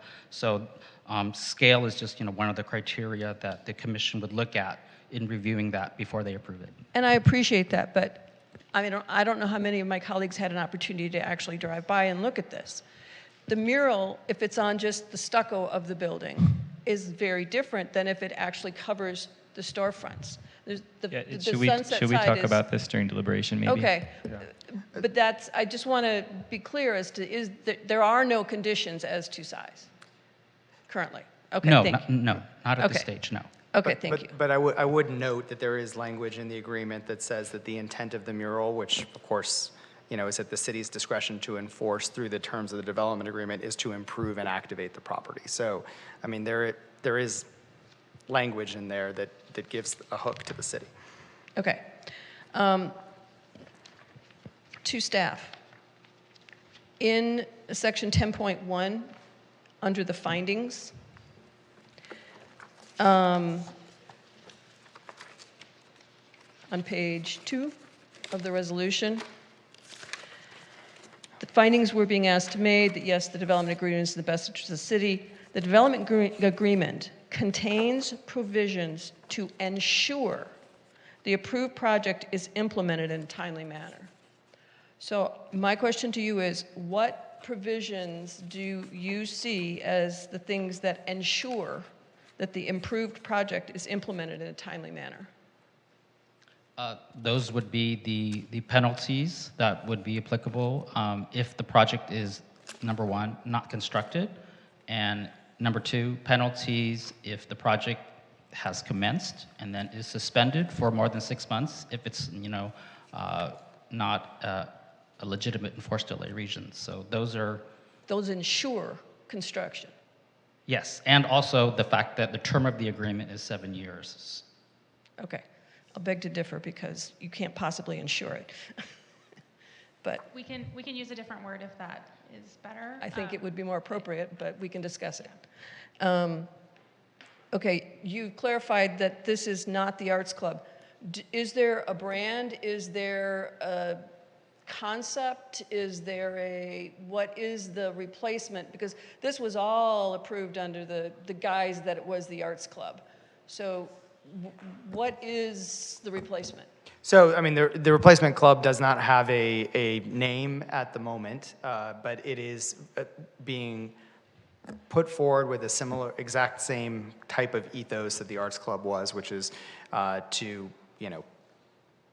support fine arts, performing arts, culture, and that, I believe the Arts Club has been out of the project at least as long as the last time we were before this commission for the last project modification, I believe in 2022. So that's not new information. I just shared it to make sure that it was clear on the record today. But that's been clear so no for changes. a while. In short, there's been no changes. There's no branding. No changes. Yes. Okay, thank you. Penalty payments, 4.1.5.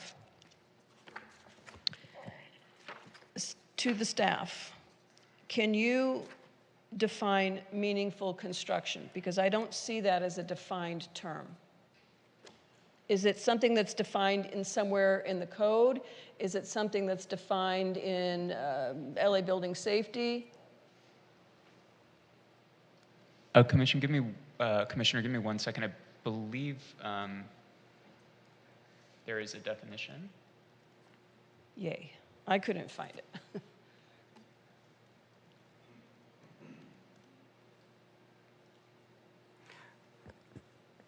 Because it's not capitalized, it's not a defined term in section 4.1.5. So that's why I was having difficulty finding where the definition of meaningful construction was. Because, and this becomes relevant because it determines what triggers those delay payments. So what is meaningful construction? Who determines meaningful construction isn't happening? So I can answer that question because it was an issue that came up during negotiations over the development agreement. And the issue, Commissioner, is that there's so many different phases of construction. So if you come up with a tight definition, what might apply during the grading phase is going to be very different from the structural foundation phase and the finishing phase of the project. And so the idea, and the applicant agreed to this, was to essentially give the city discretion by providing that term meaningful construction. And the way that that provision is drafted is it gives the city the opportunity to provide notice to the applicant on the city's determination that meaningful construction is not continuing. Unfortunately, we can't tie it back to the building code because I think that's an issue that the city has run into on some other projects, right? Where you just pull another building permit, you do it, you move a little dirt, and you've got 6 more months. And so that was, yeah, so we agreed that that would not be an appropriate standard in this case. And so that's where the term meaningful construction came from. And we think that the term meaningful construction allows the city a lot of discretion to determine, you know, if things are not proceeding apace. Thank you. But precisely to your point, I don't see in this language where it says at the city's discretion to determine the meaningful construction. Now, it does say the noticing shall be identified by the city, but it doesn't say that the city is the sole determiner of meaningful construction. Well, and rightly so, because I do think that there should be an opportunity for the applicant to, you know, come back to the city and provide evidence as to, you know, what has happened, right? So, you know, imagine if there's a reason that it's not a force majeure reason that construction is not proceeding on the site. Let's say the general contractor goes bankrupt, right? And we have to hire a new general contractor, and that takes a while, and then construction isn't proceeding. The city gives us notice. We provide evidence that, you know, we're getting a new contractor. We're going to have the new contractor on site in a month. You know, and remobilize. You would imagine that there would be situations where you might need some flexibility so that the parties can work out the issue. But the city, I think, has the discretion to enforce this provision, and it's in the city's control as to when to issue that notice, that the city believes in its discretion that meaningful construction is not ongoing on the site. So I do believe that that terminology runs very much in favor of the city and not in favor of the applicant. And Commissioner, I just had one point of clarification as well. I misspoke earlier, but there's not a definition of meaningful, but I would note right above 4.1.5, which is the payment, the penalty payments under 4.1.410, the DA does define what constitutes the physical construction of the project that has commenced. That is referenced within the penalty payments provision as well, and provides a little more context on what constitutes the commencement of construction. And I think when the commission moves into deliberation, if it's of interest to the body, certainly the commission could recommend looking at that definition and ensuring that there's discretion to the city regarding what constitutes meaningful. Yeah, I mean, physical construction is physical construction. Meaningful adds the whole context here that matters, so that we can get into that in deliberations. Yeah, can I make a quick point of order to the chair? Yeah, sure. What is the? Yeah, I'm just curious as to, you know, we are in the public hearing. Yes. And it does seem we seem to be moving into deliberations. I'm asking questions. Well, I mean, let's hear our commissioner first, and then. It does seem that we're moving into deliberations, which I think that the rest of the body should be given the opportunity to deliberate if we're going to move into that section of the meeting. Okay. Well, the question for legal. Line of questions that we're going through right now. Are these appropriate? A point of order was called, so I'm going to ask you now. Sure. I don't know that I have a sort of a legal determinative answer. I think it's up to the body to determine sort of when, you'd like to move into deliberation beyond question. So I know I generally have a more specific answer, but I do think it's sort of at the discretion of the body to decide as a group. Okay, well, I want to make sure if there are questions that want to be answered, that all commissioners get those answered. So if you have questions, great. That's- And if anything is in the realm of deliberation, then let's move on to deliberation. I do not have any more questions. I'd actually like to just do a quick straw poll right now and see who does still have questions. Okay, Commissioner Carvalero has questions. Go ahead. I still do, but Okay. I can go later. Sorry. Is there any intent to demo the building right after you apply and have the site be empty? Or are you going to leave the building there and do this art project and only destroy, or only take it apart when you are actually given the building permit? Yeah, yes, the intent is not to demolish the building and have the site be vacant for an extended period of time. No, there's no intent to do that. That's why the art mural was proposed, and that's why we're amenable to this, you know, the city maybe moving some beds in for a community garden in the back. I think that, you know, those are good ideas to keep the site active during this interim period. I also think the city doesn't have any interest in giving us a demolition permit unless we have a full building permit and we've paid for the full building permit and pulled the full building permit. So I don't think that could probably happen under how the city currently applies its building permit rules. Yeah, I just see a site full of planting beds, way more than if the building it remains there. I'm sorry, So could you? that was just what I was Can thinking. you speak up? I couldn't hear what you said. I was just imagining a site full of planting beds with the building gone. And that's something much more appealing on Sunset Boulevard, potentially. But I understand. I just wanted to ask that question. Okay. Any other questions for the applicant or staff? Commissioner Hoopengarner, do you have other questions? Just one. Back to the penalties on the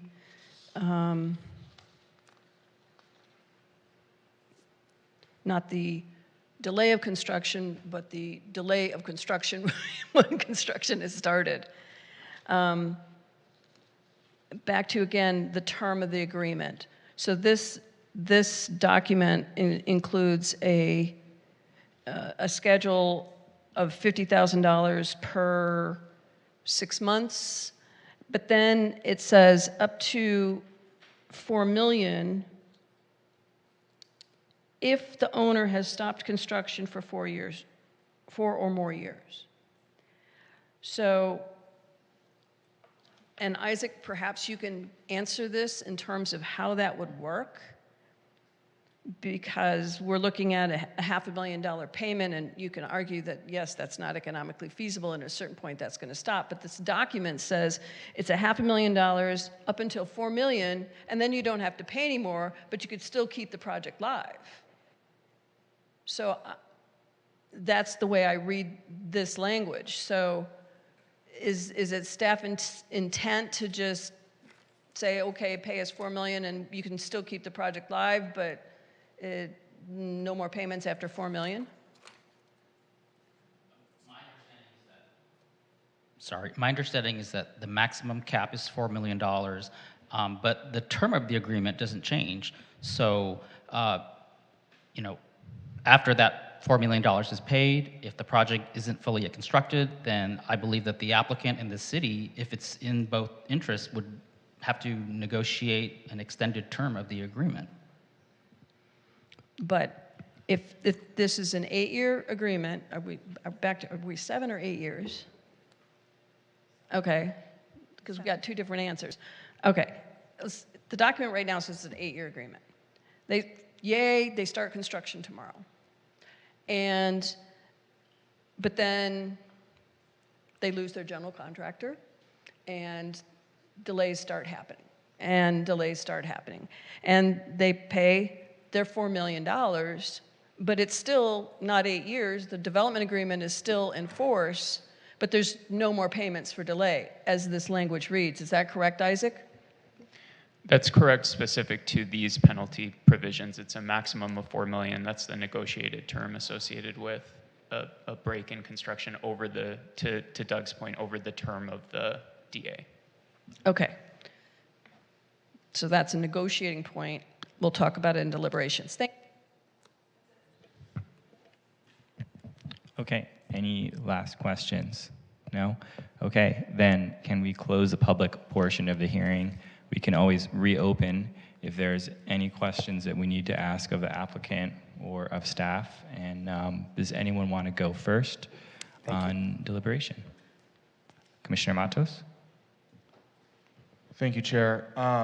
So I just want to speak to this for a couple different perspectives. One as a planning commissioner, but also the other is as a resident of the Sunset Strip.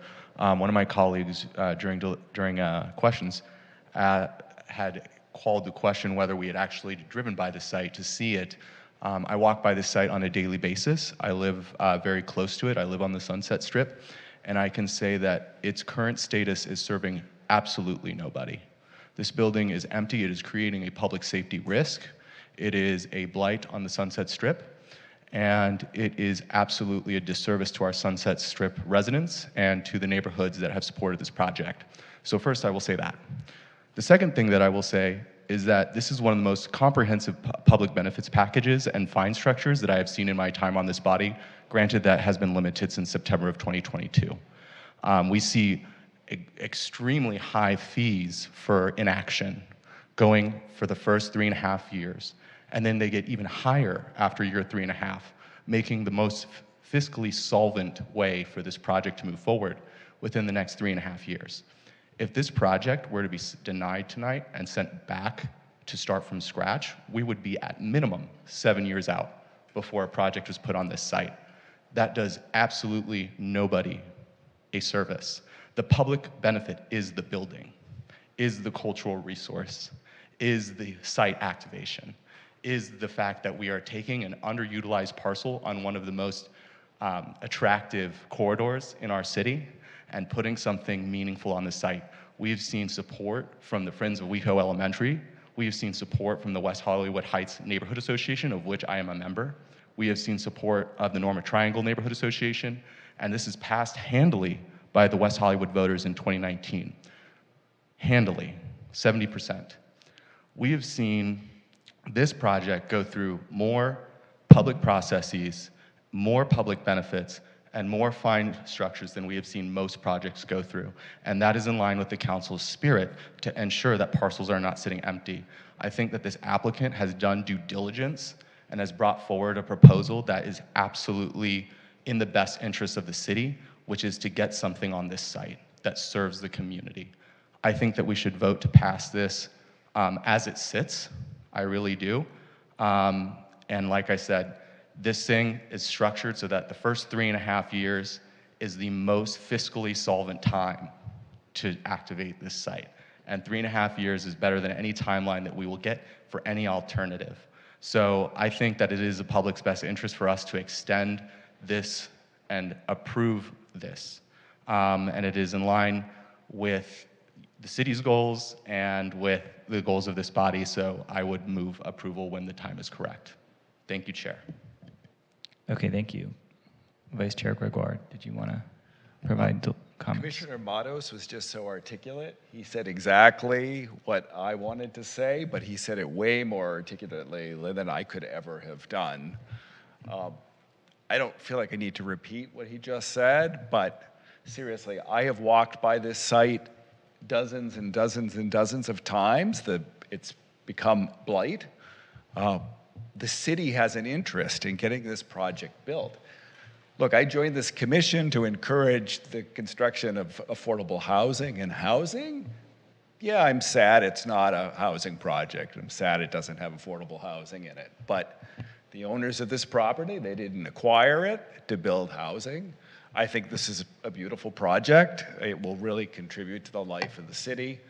But what matters to me is that this site be redeveloped. Like, we want it developed tomorrow. And I think the public benefits being proposed here are more than adequate. And I wouldn't support increasing any of the public benefits that have been negotiated because we don't want to make this project any less economically feasible than it already has been given the COVID and the economic circumstances they've been facing with high interest rates. So yeah, I don't have to repeat everything Commissioner Matos says, but I strongly support staff's recommendation as is. And I believe the public benefits are more than adequate. And I think we as a city, we need to do everything we can to try to support the construction of this project that will enhance our city. So when the time comes, I will support a motion to support staff's recommendation. Thank you. Commissioner Jones? Thank you. So just trying to be mindful of the kind of guardrails that we're being asked to make a recommendation to council this evening. Just as a note, this was one of the first projects that I ever met about on the commission when I joined in 2015. I have seen it go through, I think, pretty much every iteration and kind of public process that it has needed to go through to get to this point. I, too, would be inclined to support staff's recommendation. I'm open to deliberation. If there's additional, things we need to walk through and chat through, I obviously want to be reasonable and open to things. But my instinct is to approve it as per staff's recommendation. The only two things that I wanted to call out is, one, I did really appreciate that. I believe her name was, I wrote it down, I wrote down everyone's names, Sarah White from West Hollywood Elementary, parents of West Hollywood Elementary came to speak. I don't know kind of the details of what happened to the West Hollywood Elementary kind of public benefit, but I would, maybe not as part of our official recommendation, but maybe just in the notes to the staff report to council, note that I would hope that we would give education kind of special consideration and priority in our community. It is our only school. And also that I really liked Commissioner Solomon's idea about the beds. I don't know, to me, that's kind of a separate, that's part and parcel, no pun intended, kind of apart from what we're discussing here tonight. But if that's something that the applicant is amenable to, and that the city is kind of willing to hash through, I think that could be a great use of, that space in the interim time. So those are my notes. Commissioner Carvalero? Yeah. Thank you, Commissioner Matos, for all your comments. I thought they were completely on point. Like Commissioner Jones, I followed this project from the very beginning, and I've been very excited about it from day one. And I agree with the staff report, and I would support the project as it's being presented and the extension as it's being presented. The idea of issuing a demo permit early, I know it's unorthodox, but I really like the idea of having a green space on Sunset Boulevard. I think it would really bring something beautiful and unusual to Sunset Boulevard that would actually be kind of enticing to tourists, and it'll be a benefit visually and physically to the community. So I'm just putting it out there just as an idea.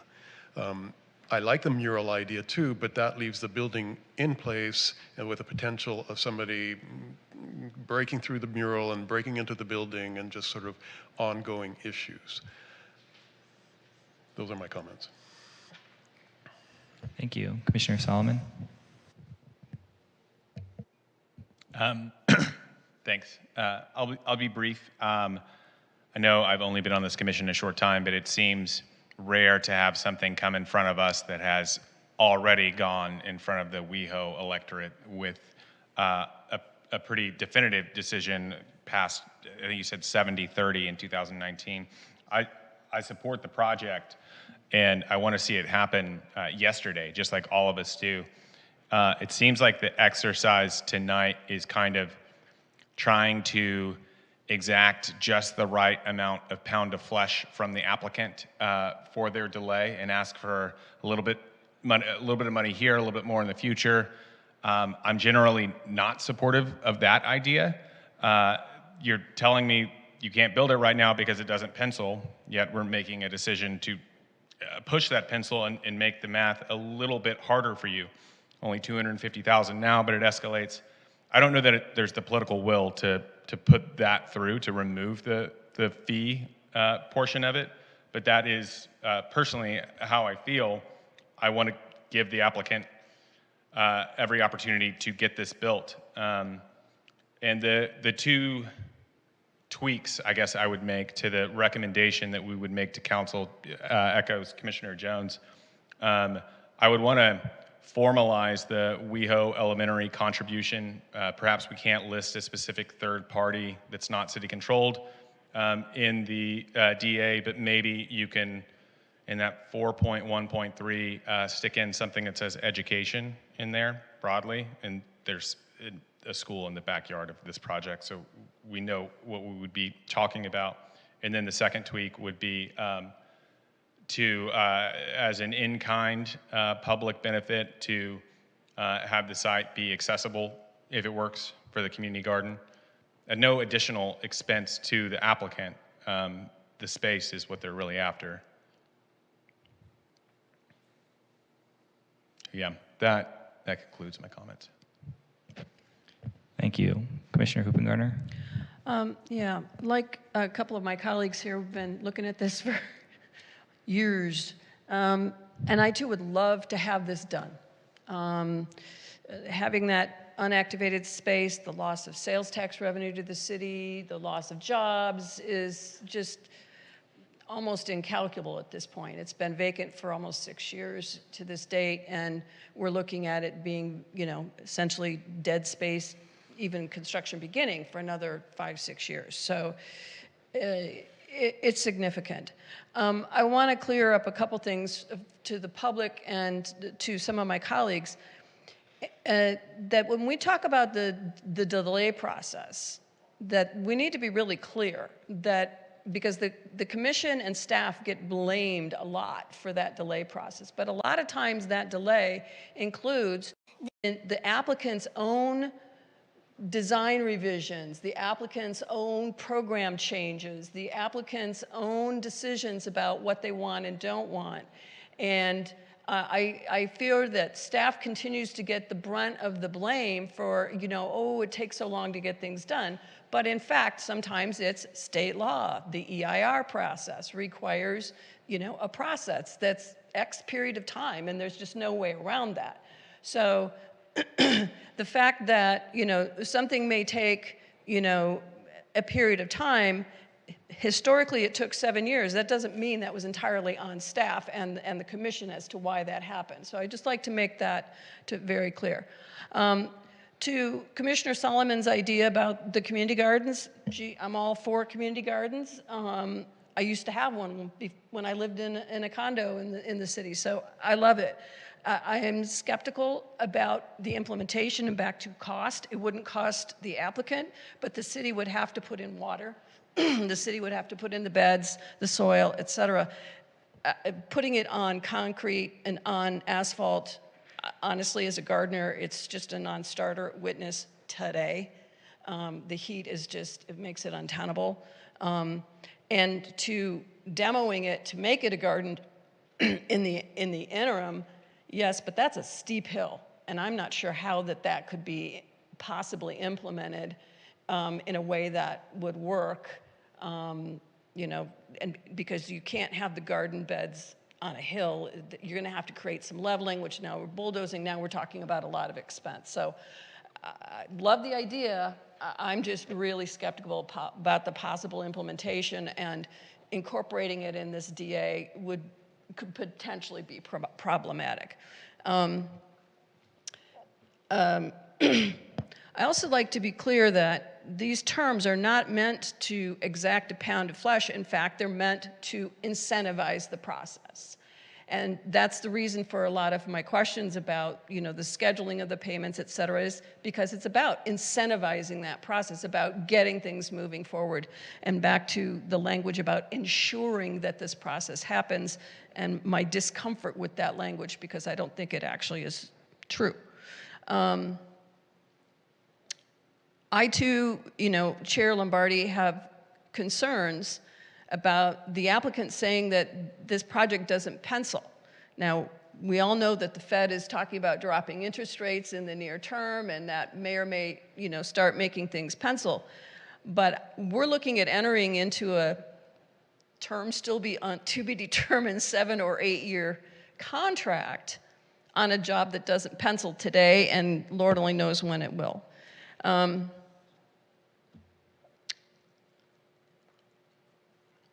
I do trust the Arts Commission. I just want to make sure that they are given the maximum parameter to truly activate that space for that mural, in that that they, for example, that covering those storefronts is part of their purview, that they can put a mural on that glass, because that glass is a huge chunk of the front of the space and would activate it at street level, at eye level. So I don't, given what Doug read to us, it almost says, it doesn't say that the glass is available to them, it's just the building facade, et cetera. So I'll leave it to my colleagues if, we need to just tighten that up a little bit to say that let's blanket this thing in a picture until it's demoed.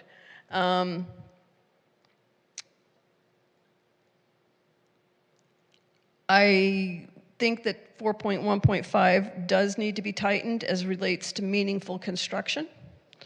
To be clear that it is the city's determination of what meaningful defines. I think absolutely the term must be clarified. Is this a 7-year or an 8-year thing that we're voting on? Because we've got different terms in the staff report, in the document, and we've had conversations back and forth, and I don't feel comfortable making a finding and saying to council, yeah, we're not sure what it is, but go for it. I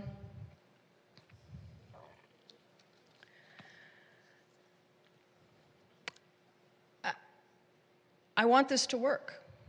I really want this to be a beautiful project. But I am not at all comfortable 7 years down the road entering into agreement that we're not going to get paid for 30 years without any renegotiation, without any discussion about the benefit to the city.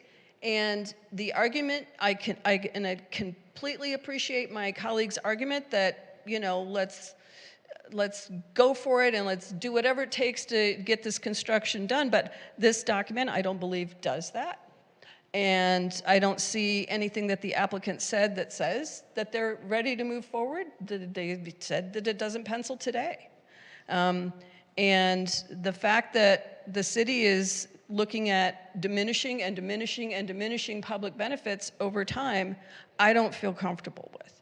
So I appreciate my colleagues' perspectives, but I'm not sure that I can make the finding that this development agreement is in the city's best interest. Thank you. Thank you. Without repeating too much of what my colleagues have said, and I appreciate all of your feedback and really thoughtful responses today. I do want to just say, everyone that's up here lives in West Hollywood. Although I didn't walk by the site today, this week, and probably not this month yet, we're familiar with the neighborhood. And I'm familiar with the site, and it's ready for some revitalization. So I think we're all able to make that judgment call today. I also just want to remind everyone that because of all the timing constraints that this project is faced with today, today really is the day for us to have any say in what this project becomes or not. So a vote for no on this document in any sort of way, or to continue it to another date, will effectively kill this project right now today. So just keep that in mind. This is it. This is the end of the timeline as it's been stretched, which on that note, although this has always been a very appealing project, I think it's a very interesting project, and I think that the frustration probably lies in exactly that this is just stretched out for so long. I think what gives me a little bit of hope or aspiration is that it does seem like the applicant has a certain amount of passion in making this project happen one way or another. So although it's a really uncomfortable situation, and I feel like no one on any side wants to be here today making these decisions, it doesn't seem like it's as beneficial as maybe it could be to the city. It doesn't feel like it makes it easy for the applicant. This seems to be the solution that's available to make this project happen. And so, I mean, I think we just got to look at it today and decide how we feel. And on that end, I think that this project does deserve, you know, with the contingencies that are being suggested, and as staff is recommending, that we see if it can happen. It's been vetted more than almost any other project that's probably come to the Planning Commission. It's had a public vote. You know, it would definitely be an improvement to what's on the site today. And so I think it's worth giving it one last chance. And on that note, with regards to the agreement, yeah, it does look like the agreement really, you know, escalates things down the road, not in the first 3 or 4 years. And that seems to make sense to me, because it's clear, based on what the applicant said today, they're not ready tomorrow to get this going, and they still need more time, which I know is frustrating for everyone. But I think it's also important to think about what the alternative would be. And first of all, I don't feel an alternative is going to happen any sooner. Second of all, I don't know if an alternative is going to be any better. Now, I do wish that maybe we had some housing on the project, and I do realize that there were parts of the site that were designated as residential at one time, and it's unfortunate that that's been lost. So I would say that, and this is maybe something for City Council, but perhaps some of the public benefit should be weighed toward affordable housing, or heavily weighed toward affordable housing.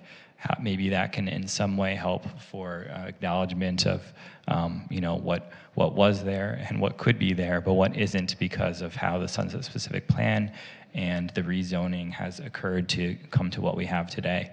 And ultimately, you know, thinking about what else could be on the site or what the alternative is, I don't see how saying no today is going to benefit anyone. So I'm in support of the project, and I'm not in support of changing much in the agreement, or comfortable or even sure if it's in our purview. But I think there's some minor things that we could change in the text, definitely open to those, but I wouldn't want to or be comfortable making anything substantial in terms of changes today. Chair, if you'd be open to it, I'd like to entertain a motion. May I ask staff one last question? Does this project have approved CDs? I'm sorry, does this project have approved CDs? Because at one point they said that they've gotten through the construction documents. Do they have approved CDs? They do not. They initiated the plan check process, but they do not have approved building permits. And do we know where they are in that process? I mean, but we're back to, you know, how much longer is it going to be delayed? I mean, and who's the cause of the delay? Is it the applicant? Is it staff? I think that they were very close to pulling permits on this project and did not, because they weren't sure if they were able to move forward. And since then, this code cycle has changed, so the plans would need to be updated to reflect the new code cycle. So in as much as those changes would affect the plans, they would have to go back and figure that out and then resubmit for plan check. Would that include the new 10-foot setbacks? No, just building code changes. Oh, okay, so state code, or LA. Correct, the building code. LABC, I always get the initials. Okay, okay.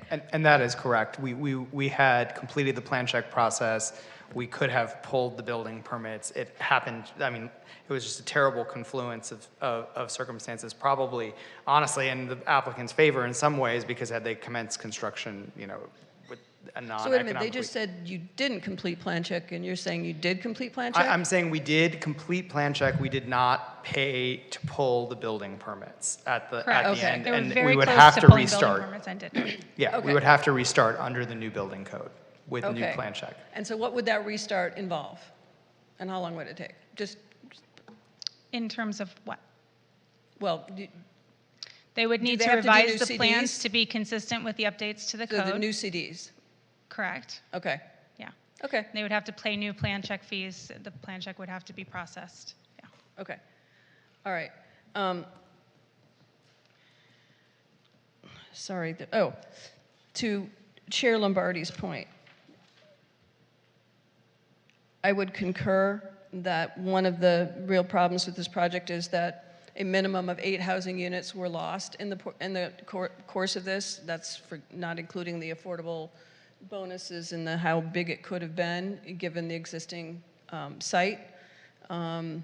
And given that this, I know nobody wants to renegotiate it, but I'd like it on the record that, this original $250,000 payment was based on arena number of 75.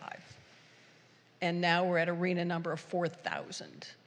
And we're writing off, units instead of adding units. So I think it needs to be clear on the record that that's what's happening with this project, that we're not getting affordable and we're in fact writing off the possibility of it. So, thank you. Are there any affordable housing units on the property today? Are there any units on the property today? No. Okay, just wanted to clarify. I'd like to make a motion. Yeah, I think you've made the motion, and staff has a question. Yes. I'm sorry, Chair. I just have, I misspoke earlier, and I've been corrected, and I wanted to correct it on the record and for the public who's watching. I was trying to reach back into my brain and remember what the vote on the referendum was back in March 2018, and I said it was in the neighborhood of 70% in support of the project, and it was 57.5%. So I just want to correct myself. I'm sorry that I misremembered that number. Thank you, and always good that we have the actual number now and not the estimate. So, thank you. So, does your motion, Commissioner Matos, include any changes that staff may have, or any revisions that were discussed during deliberation? It includes recommendations that staff did on housekeeping. Okay. And it was to move the staff recommendation. I'd be willing to consider recommendations to council, because at the end of the day, that is the purview of this body. We're not here gutting the DA. We're not here making significant amendments. Anything that we do here today is a recommendation to council. Even if we all voted no, it would still go before council, and it would just note that we all voted no. Okay. So that's what we're here to do today. So if there was going to be a recommendation from a colleague, I'd certainly be open to considering it. Otherwise, I'd love to entertain a second right now. A couple What clarifications are you motioning? Staff, can you read in the clarifications, please? The clarification I have from the staff side is regarding the term, which I believe is section 2.6, to ensure that's consistent with the staff report, and that the term of the development agreement should read 7 years and not 8 years. Perfect. Is that the only one? Okay. A couple of items that I would just ask about. I'm open about this, and then we can get the vice chair too, because it sounds like you have something.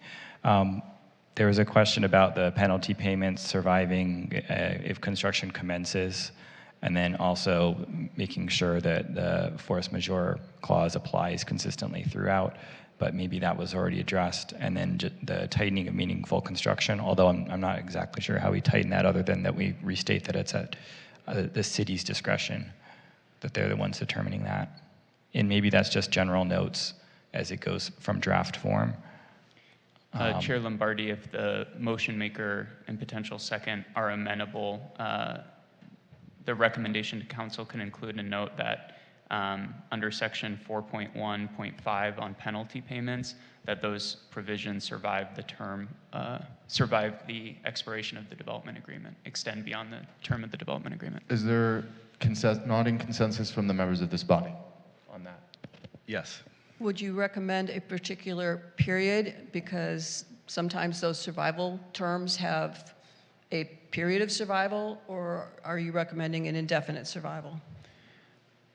We have other terms like the city's remedies that extend beyond the termination of the DA that don't have a specific term within it. So I think the recommendation consistent with those other terms could be that it survives, similar to the city's remedies and indemnification under the current terms of the DA. Perfect. Do I have a second to this motion? I will second the motion Okay. and second that change that was just made. Perfect. Okay, so we have a motion and a second. Are there any further discussions? Commissioner Solomon, looks like you might. Yeah, is this just to accept the staff clarifications or the whole shebang? If you would like to make a suggestion for a recommendation for council to consider, then we would entertain that at this time. I would like to add a recommendation that we add the word education in 4.13 or however the best way to address that is. And if staff can come up with the right solution for how it would operationally work, that the applicant offer access for gardening. So those would be two considerations that council would be receiving from us, but it would not be formalized and memorialized in the resolution, just to clarify. Is there anyone that has an objection to including those provisions as a recommendation to council, which is the ultimate authority on this? It just seems a little specific to me. I'm not sure if So you want to go vague, like considerations about... I just don't know how I mean, the sport project, I don't know. Okay. Like, I mean, I don't know. It just seems like a lot to ask and very specific without knowing the details of how this project is coming together makes me nervous. Okay. Second, anyone else? I would just add back to Isaac, the change of 4.1.3 triggers a change back to the development permit because this is one of the original public benefits statements, which is copied word from the original development permit. So that would require council change the development permit as well as this document, correct? So I think all of what we're talking about are to a point made from the dais, are recommendations that would go to council. So that includes the recommendation that section 4.15, the penalty payment, survives the term of the DA. And if the first and second are amenable, both recommendations regarding a potential education set aside under 4.1.3 within that $100,000, and the potential feasibility of community garden beds would go up as broad recommendations, and that's okay, and council would look at that. And if council ultimately decided to make that change with respect to education under 4.1.3, then that would necessitate a change to the development plan, but that would occur after council takes action if they choose to do so based on Planning Commission's recommendation. Perfect. Okay, so does it One last question. I'm sorry. Can we wrap the previous item real quick, Commissioner Hoopengarner? Is that okay? Wrap the what? The previous item, we were trying to get consensus on, and Commissioner Solomon's suggestion about education and planters. So we heard from Commissioner Lombardi. Does anyone else have any thoughts on that? Including it, not including it? I don't think we should include it, but I wouldn't want to. I'd like to include it.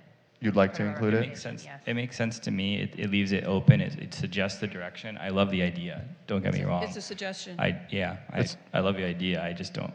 I wouldn't want it to be a Are you okay with deal We don't breaker. have any real authority here anyway. We're just making a recommendation, so. Okay, We're it making- seems, we're making a finding, it so. seems like we have concurrence on Excuse me, that.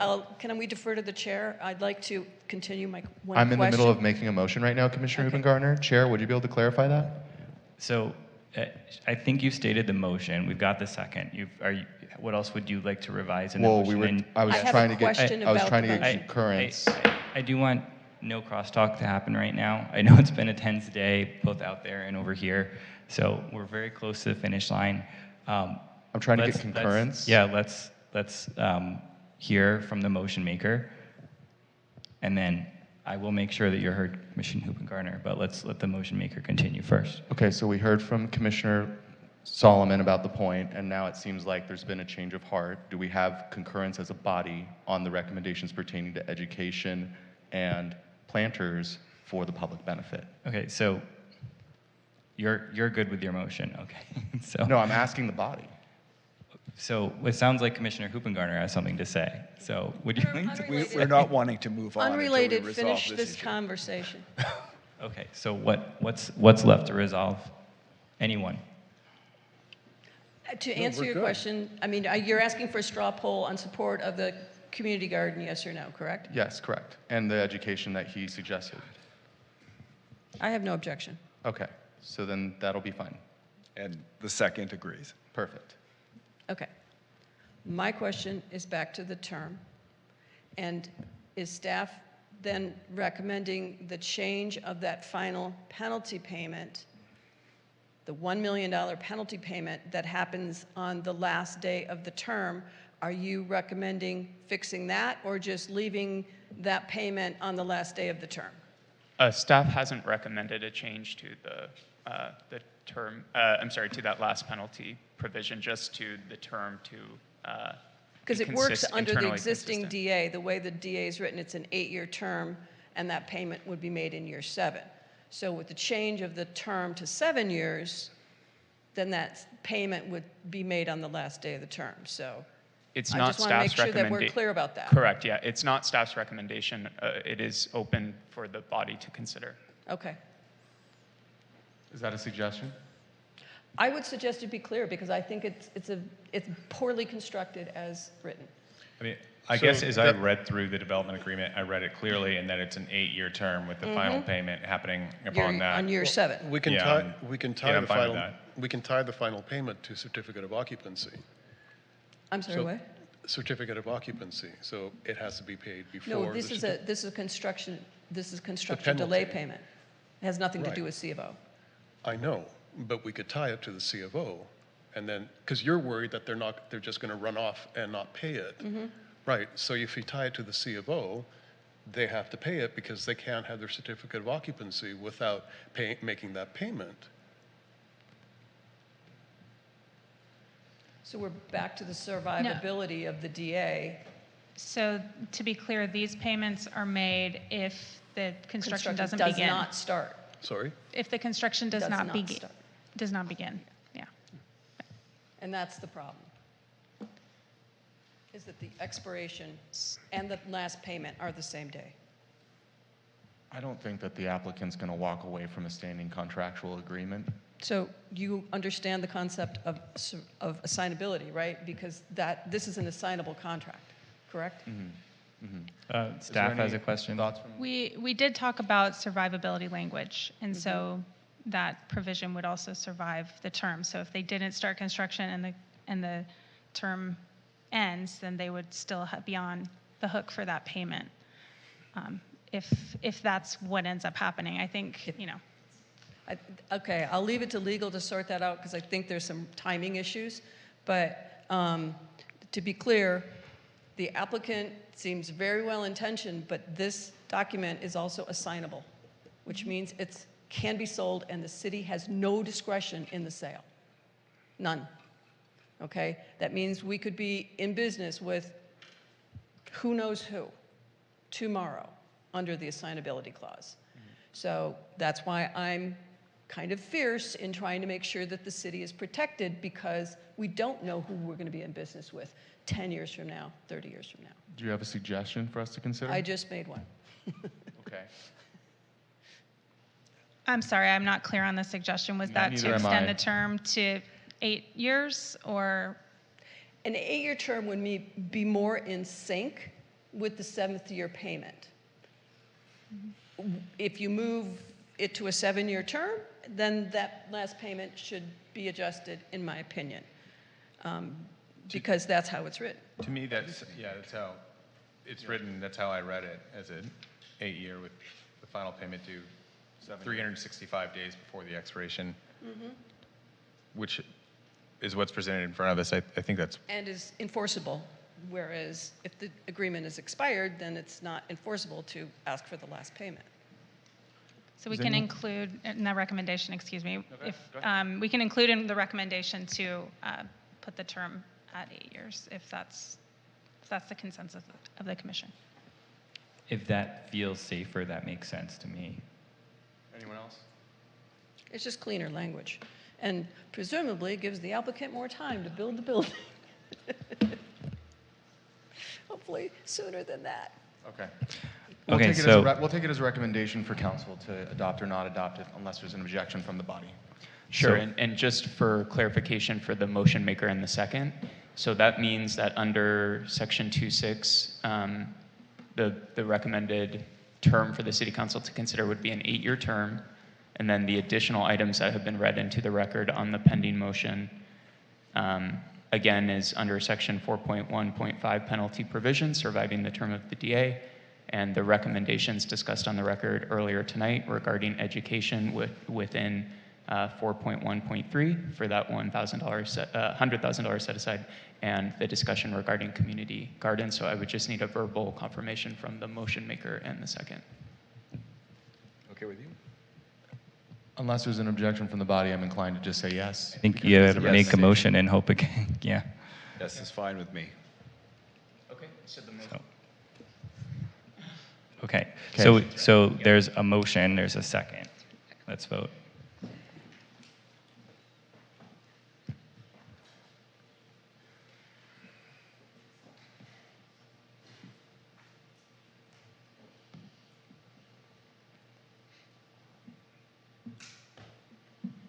And the motion passes on 6 ayes, noting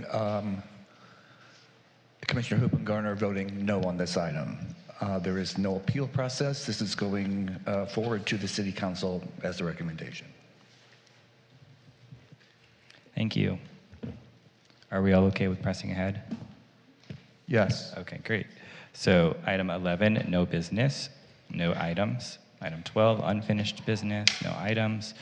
Item 13, excluded consent calendar, no items. Item 14, items from staff. 14A, planning manager's update. Thank you. All right, so coming up on our September 19th agenda, which is the next regularly scheduled meeting, we will be hearing a ZTA to talk about demolition permits for problematic or otherwise failed, I guess, is failed vacant properties. I'm sorry, that's not, I was looking for a different word. The GPA on a general plan amendment on local hazard mitigation plan, as well as an ordinance to prohibit an establishment from selling firearms from being located within 1,000 feet of an establishment offering alcoholic beverage sales. Excuse me. The October 3rd meeting is canceled because it is a holiday. And on October 17th, we will have a number of other items. There's still, the agenda is still sort of falling into place, but right now it looks like we're going to have a change of use permit on Santa Monica Boulevard from a mixed use to commercial office, an extension request for the Robertson Lane project, a ministerial housing permit, zone text amendment, and reapproval of a subdivision for a previously approved housing project. And coming up on our subcommittees, sorry, we've got Design Review Subcommittee. We haven't had for a while, but we will have 2 items on September 26th. The first is for 8020 Santa Monica Boulevard, which is proposed renovations to an existing service station, and 845 San Vicente Boulevard, and the corresponding properties abutting that on Hilldale Avenue would be a 10-unit housing development associated with the San Vicente bungalows. And for Long Range Project Subcommittee, on September 19th is the next meeting. It would be a ZTA for ADU ordinance amendments. And October 17th, we'll be hearing at the Long Range Planning Project Subcommittee, commercial to residential conversions. And then on the Sunset Arts and Advertising Subcommittee, we have all the subcommittees tonight. On October 10th would be the next meeting, and we will be hearing an item for 8760 Sunset Boulevard. There may be one other item on that night, but we're still making sure that they submit all of their materials. So if anyone has any questions for me, otherwise that's all I had. If I could add on one thing to the update from the planning manager, just as it relates to the online permitting system, I did want to share that there is a shortcut URL that you can go to get you right to the place where you want access to the system. It's weho.org/permits. So weho.org/permits will take you right where you need to go. You can find out information about projects that have been applied for, as well as how to apply for permits. And just to add to that, thank you for reminding me, you can actually go to that website and you can look up information on permits without having a login. So you can go ahead and just go in and find information. If you have any problems, you can reach out to planning or building and safety, and we can help you with that too. Thank you. Are there any questions or any calendar-related items anyone would like to know? Commissioner Jones? I just do want to know, and I could have done this during my commissioner comments, I suppose, but I will not be present at the October 17th meeting. I will be traveling out of town to see someone very dear to me who's been sick for a very long time. So I will not be at that meeting.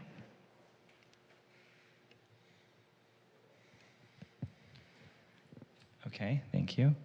Then that brings us to item 16, items from commissioners. Oh, sorry.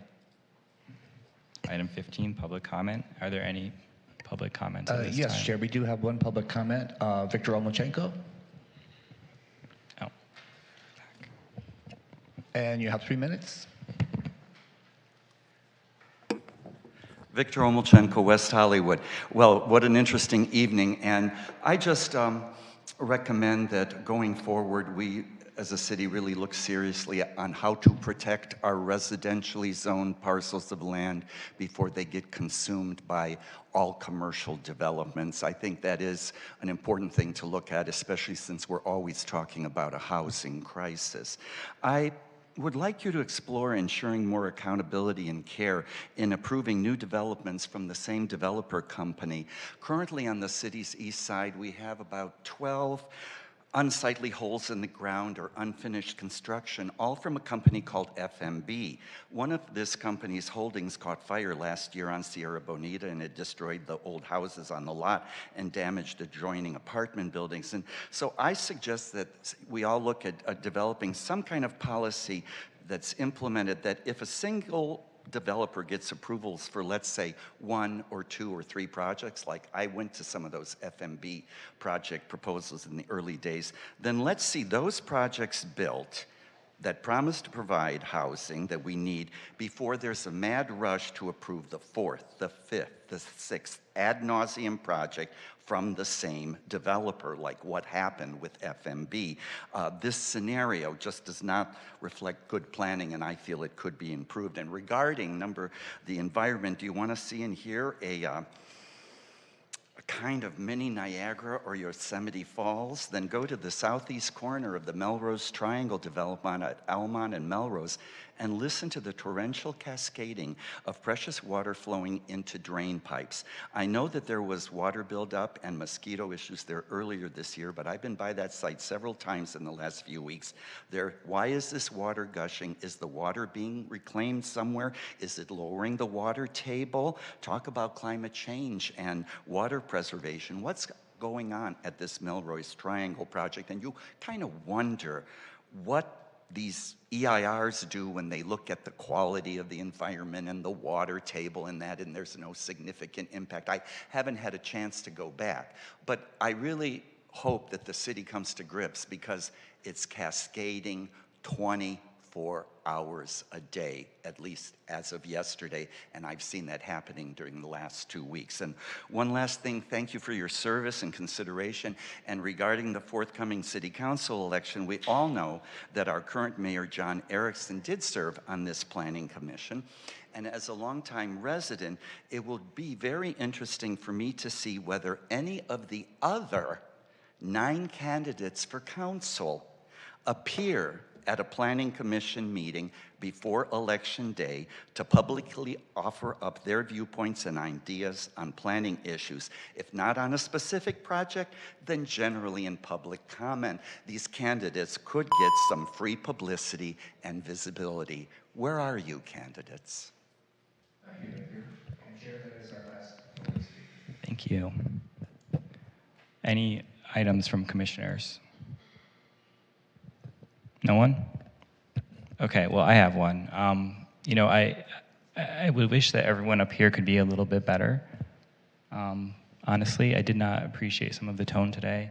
I just want to go out there and say it made it really stressful for me. And I'm not operating at 100% today as it was, so thank you for dealing with that. But let's try to work better together in the future. I really ask for that because it's only going to make this whole process smoother and more productive. Thank you. I'll add something to that. And I will adjourn the meeting now. Unless, I was going we to do add have, something to oh, that. okay. So Vice Chair actually has a comment.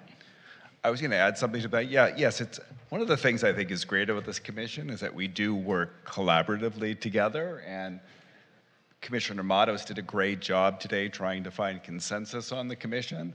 I think that's really terrific. I think where at all possible, we should achieve consensus. However, well, one of the things, I'm not necessarily saying we all have to be unanimous in our votes, but if we are working together to achieve consensus and we're adopting commissioners' ideas for improving a project, it would be nice if that commissioner would vote yes on the motion when it comes to the floor. Just saying, I just think we do try to work together and we do try to accommodate everybody's desires to improve the project. But it does seem to me when we accept commissioners' ideas and then they vote no so they can say publicly that they oppose the project, it leaves a bad taste in my mouth. So something to consider going forward. But I do want everybody to work collaboratively, and I do want us to have everybody's desires to be accommodated somehow. Okay, thank you. It looks like Commissioner Matos also. I do have something to say. First of all, I want to just voice immense respect for everybody on this dais, even when we disagree. I think that everybody has incredibly well intentions on this body. They're engaging in public process and public service to this community.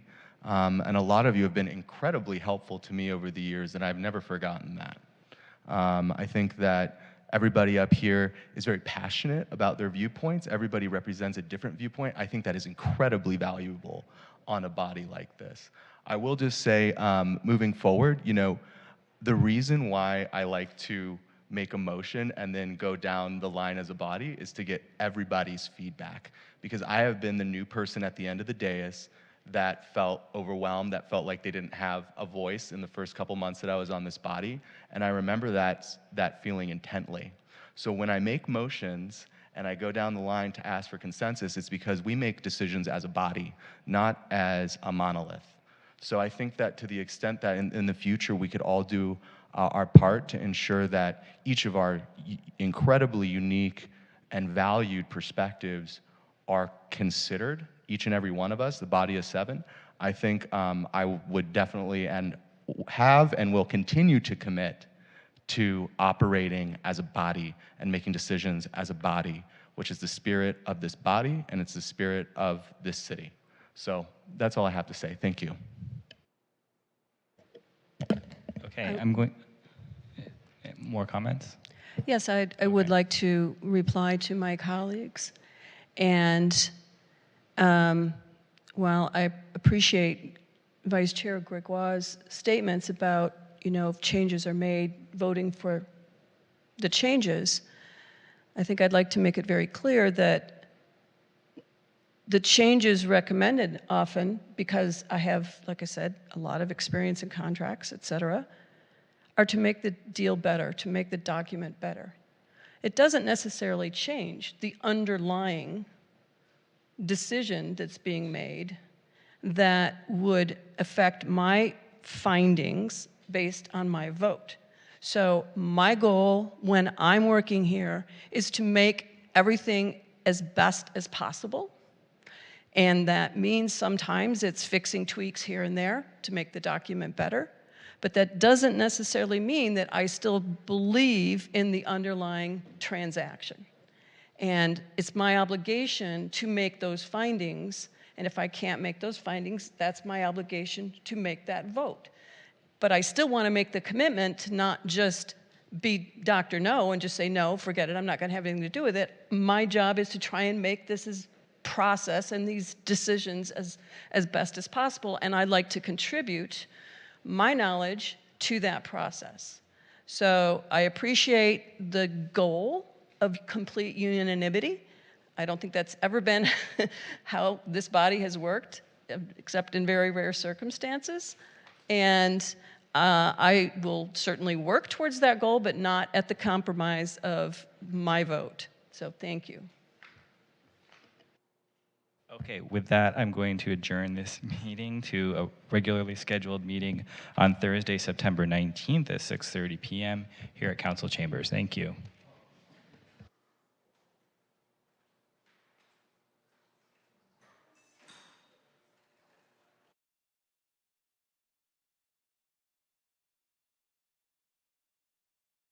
More capable in my role as commissioner. It really helped give me the tools I needed to succeed in the role and made me a more engaged citizen. I've learned so much about the city, and I feel like if anyone asks me a question about, how things get done at the city or where to go for certain resources, I might not know the answer, but I know who to send the people to. I know each department and division and what they do now, and that makes me a much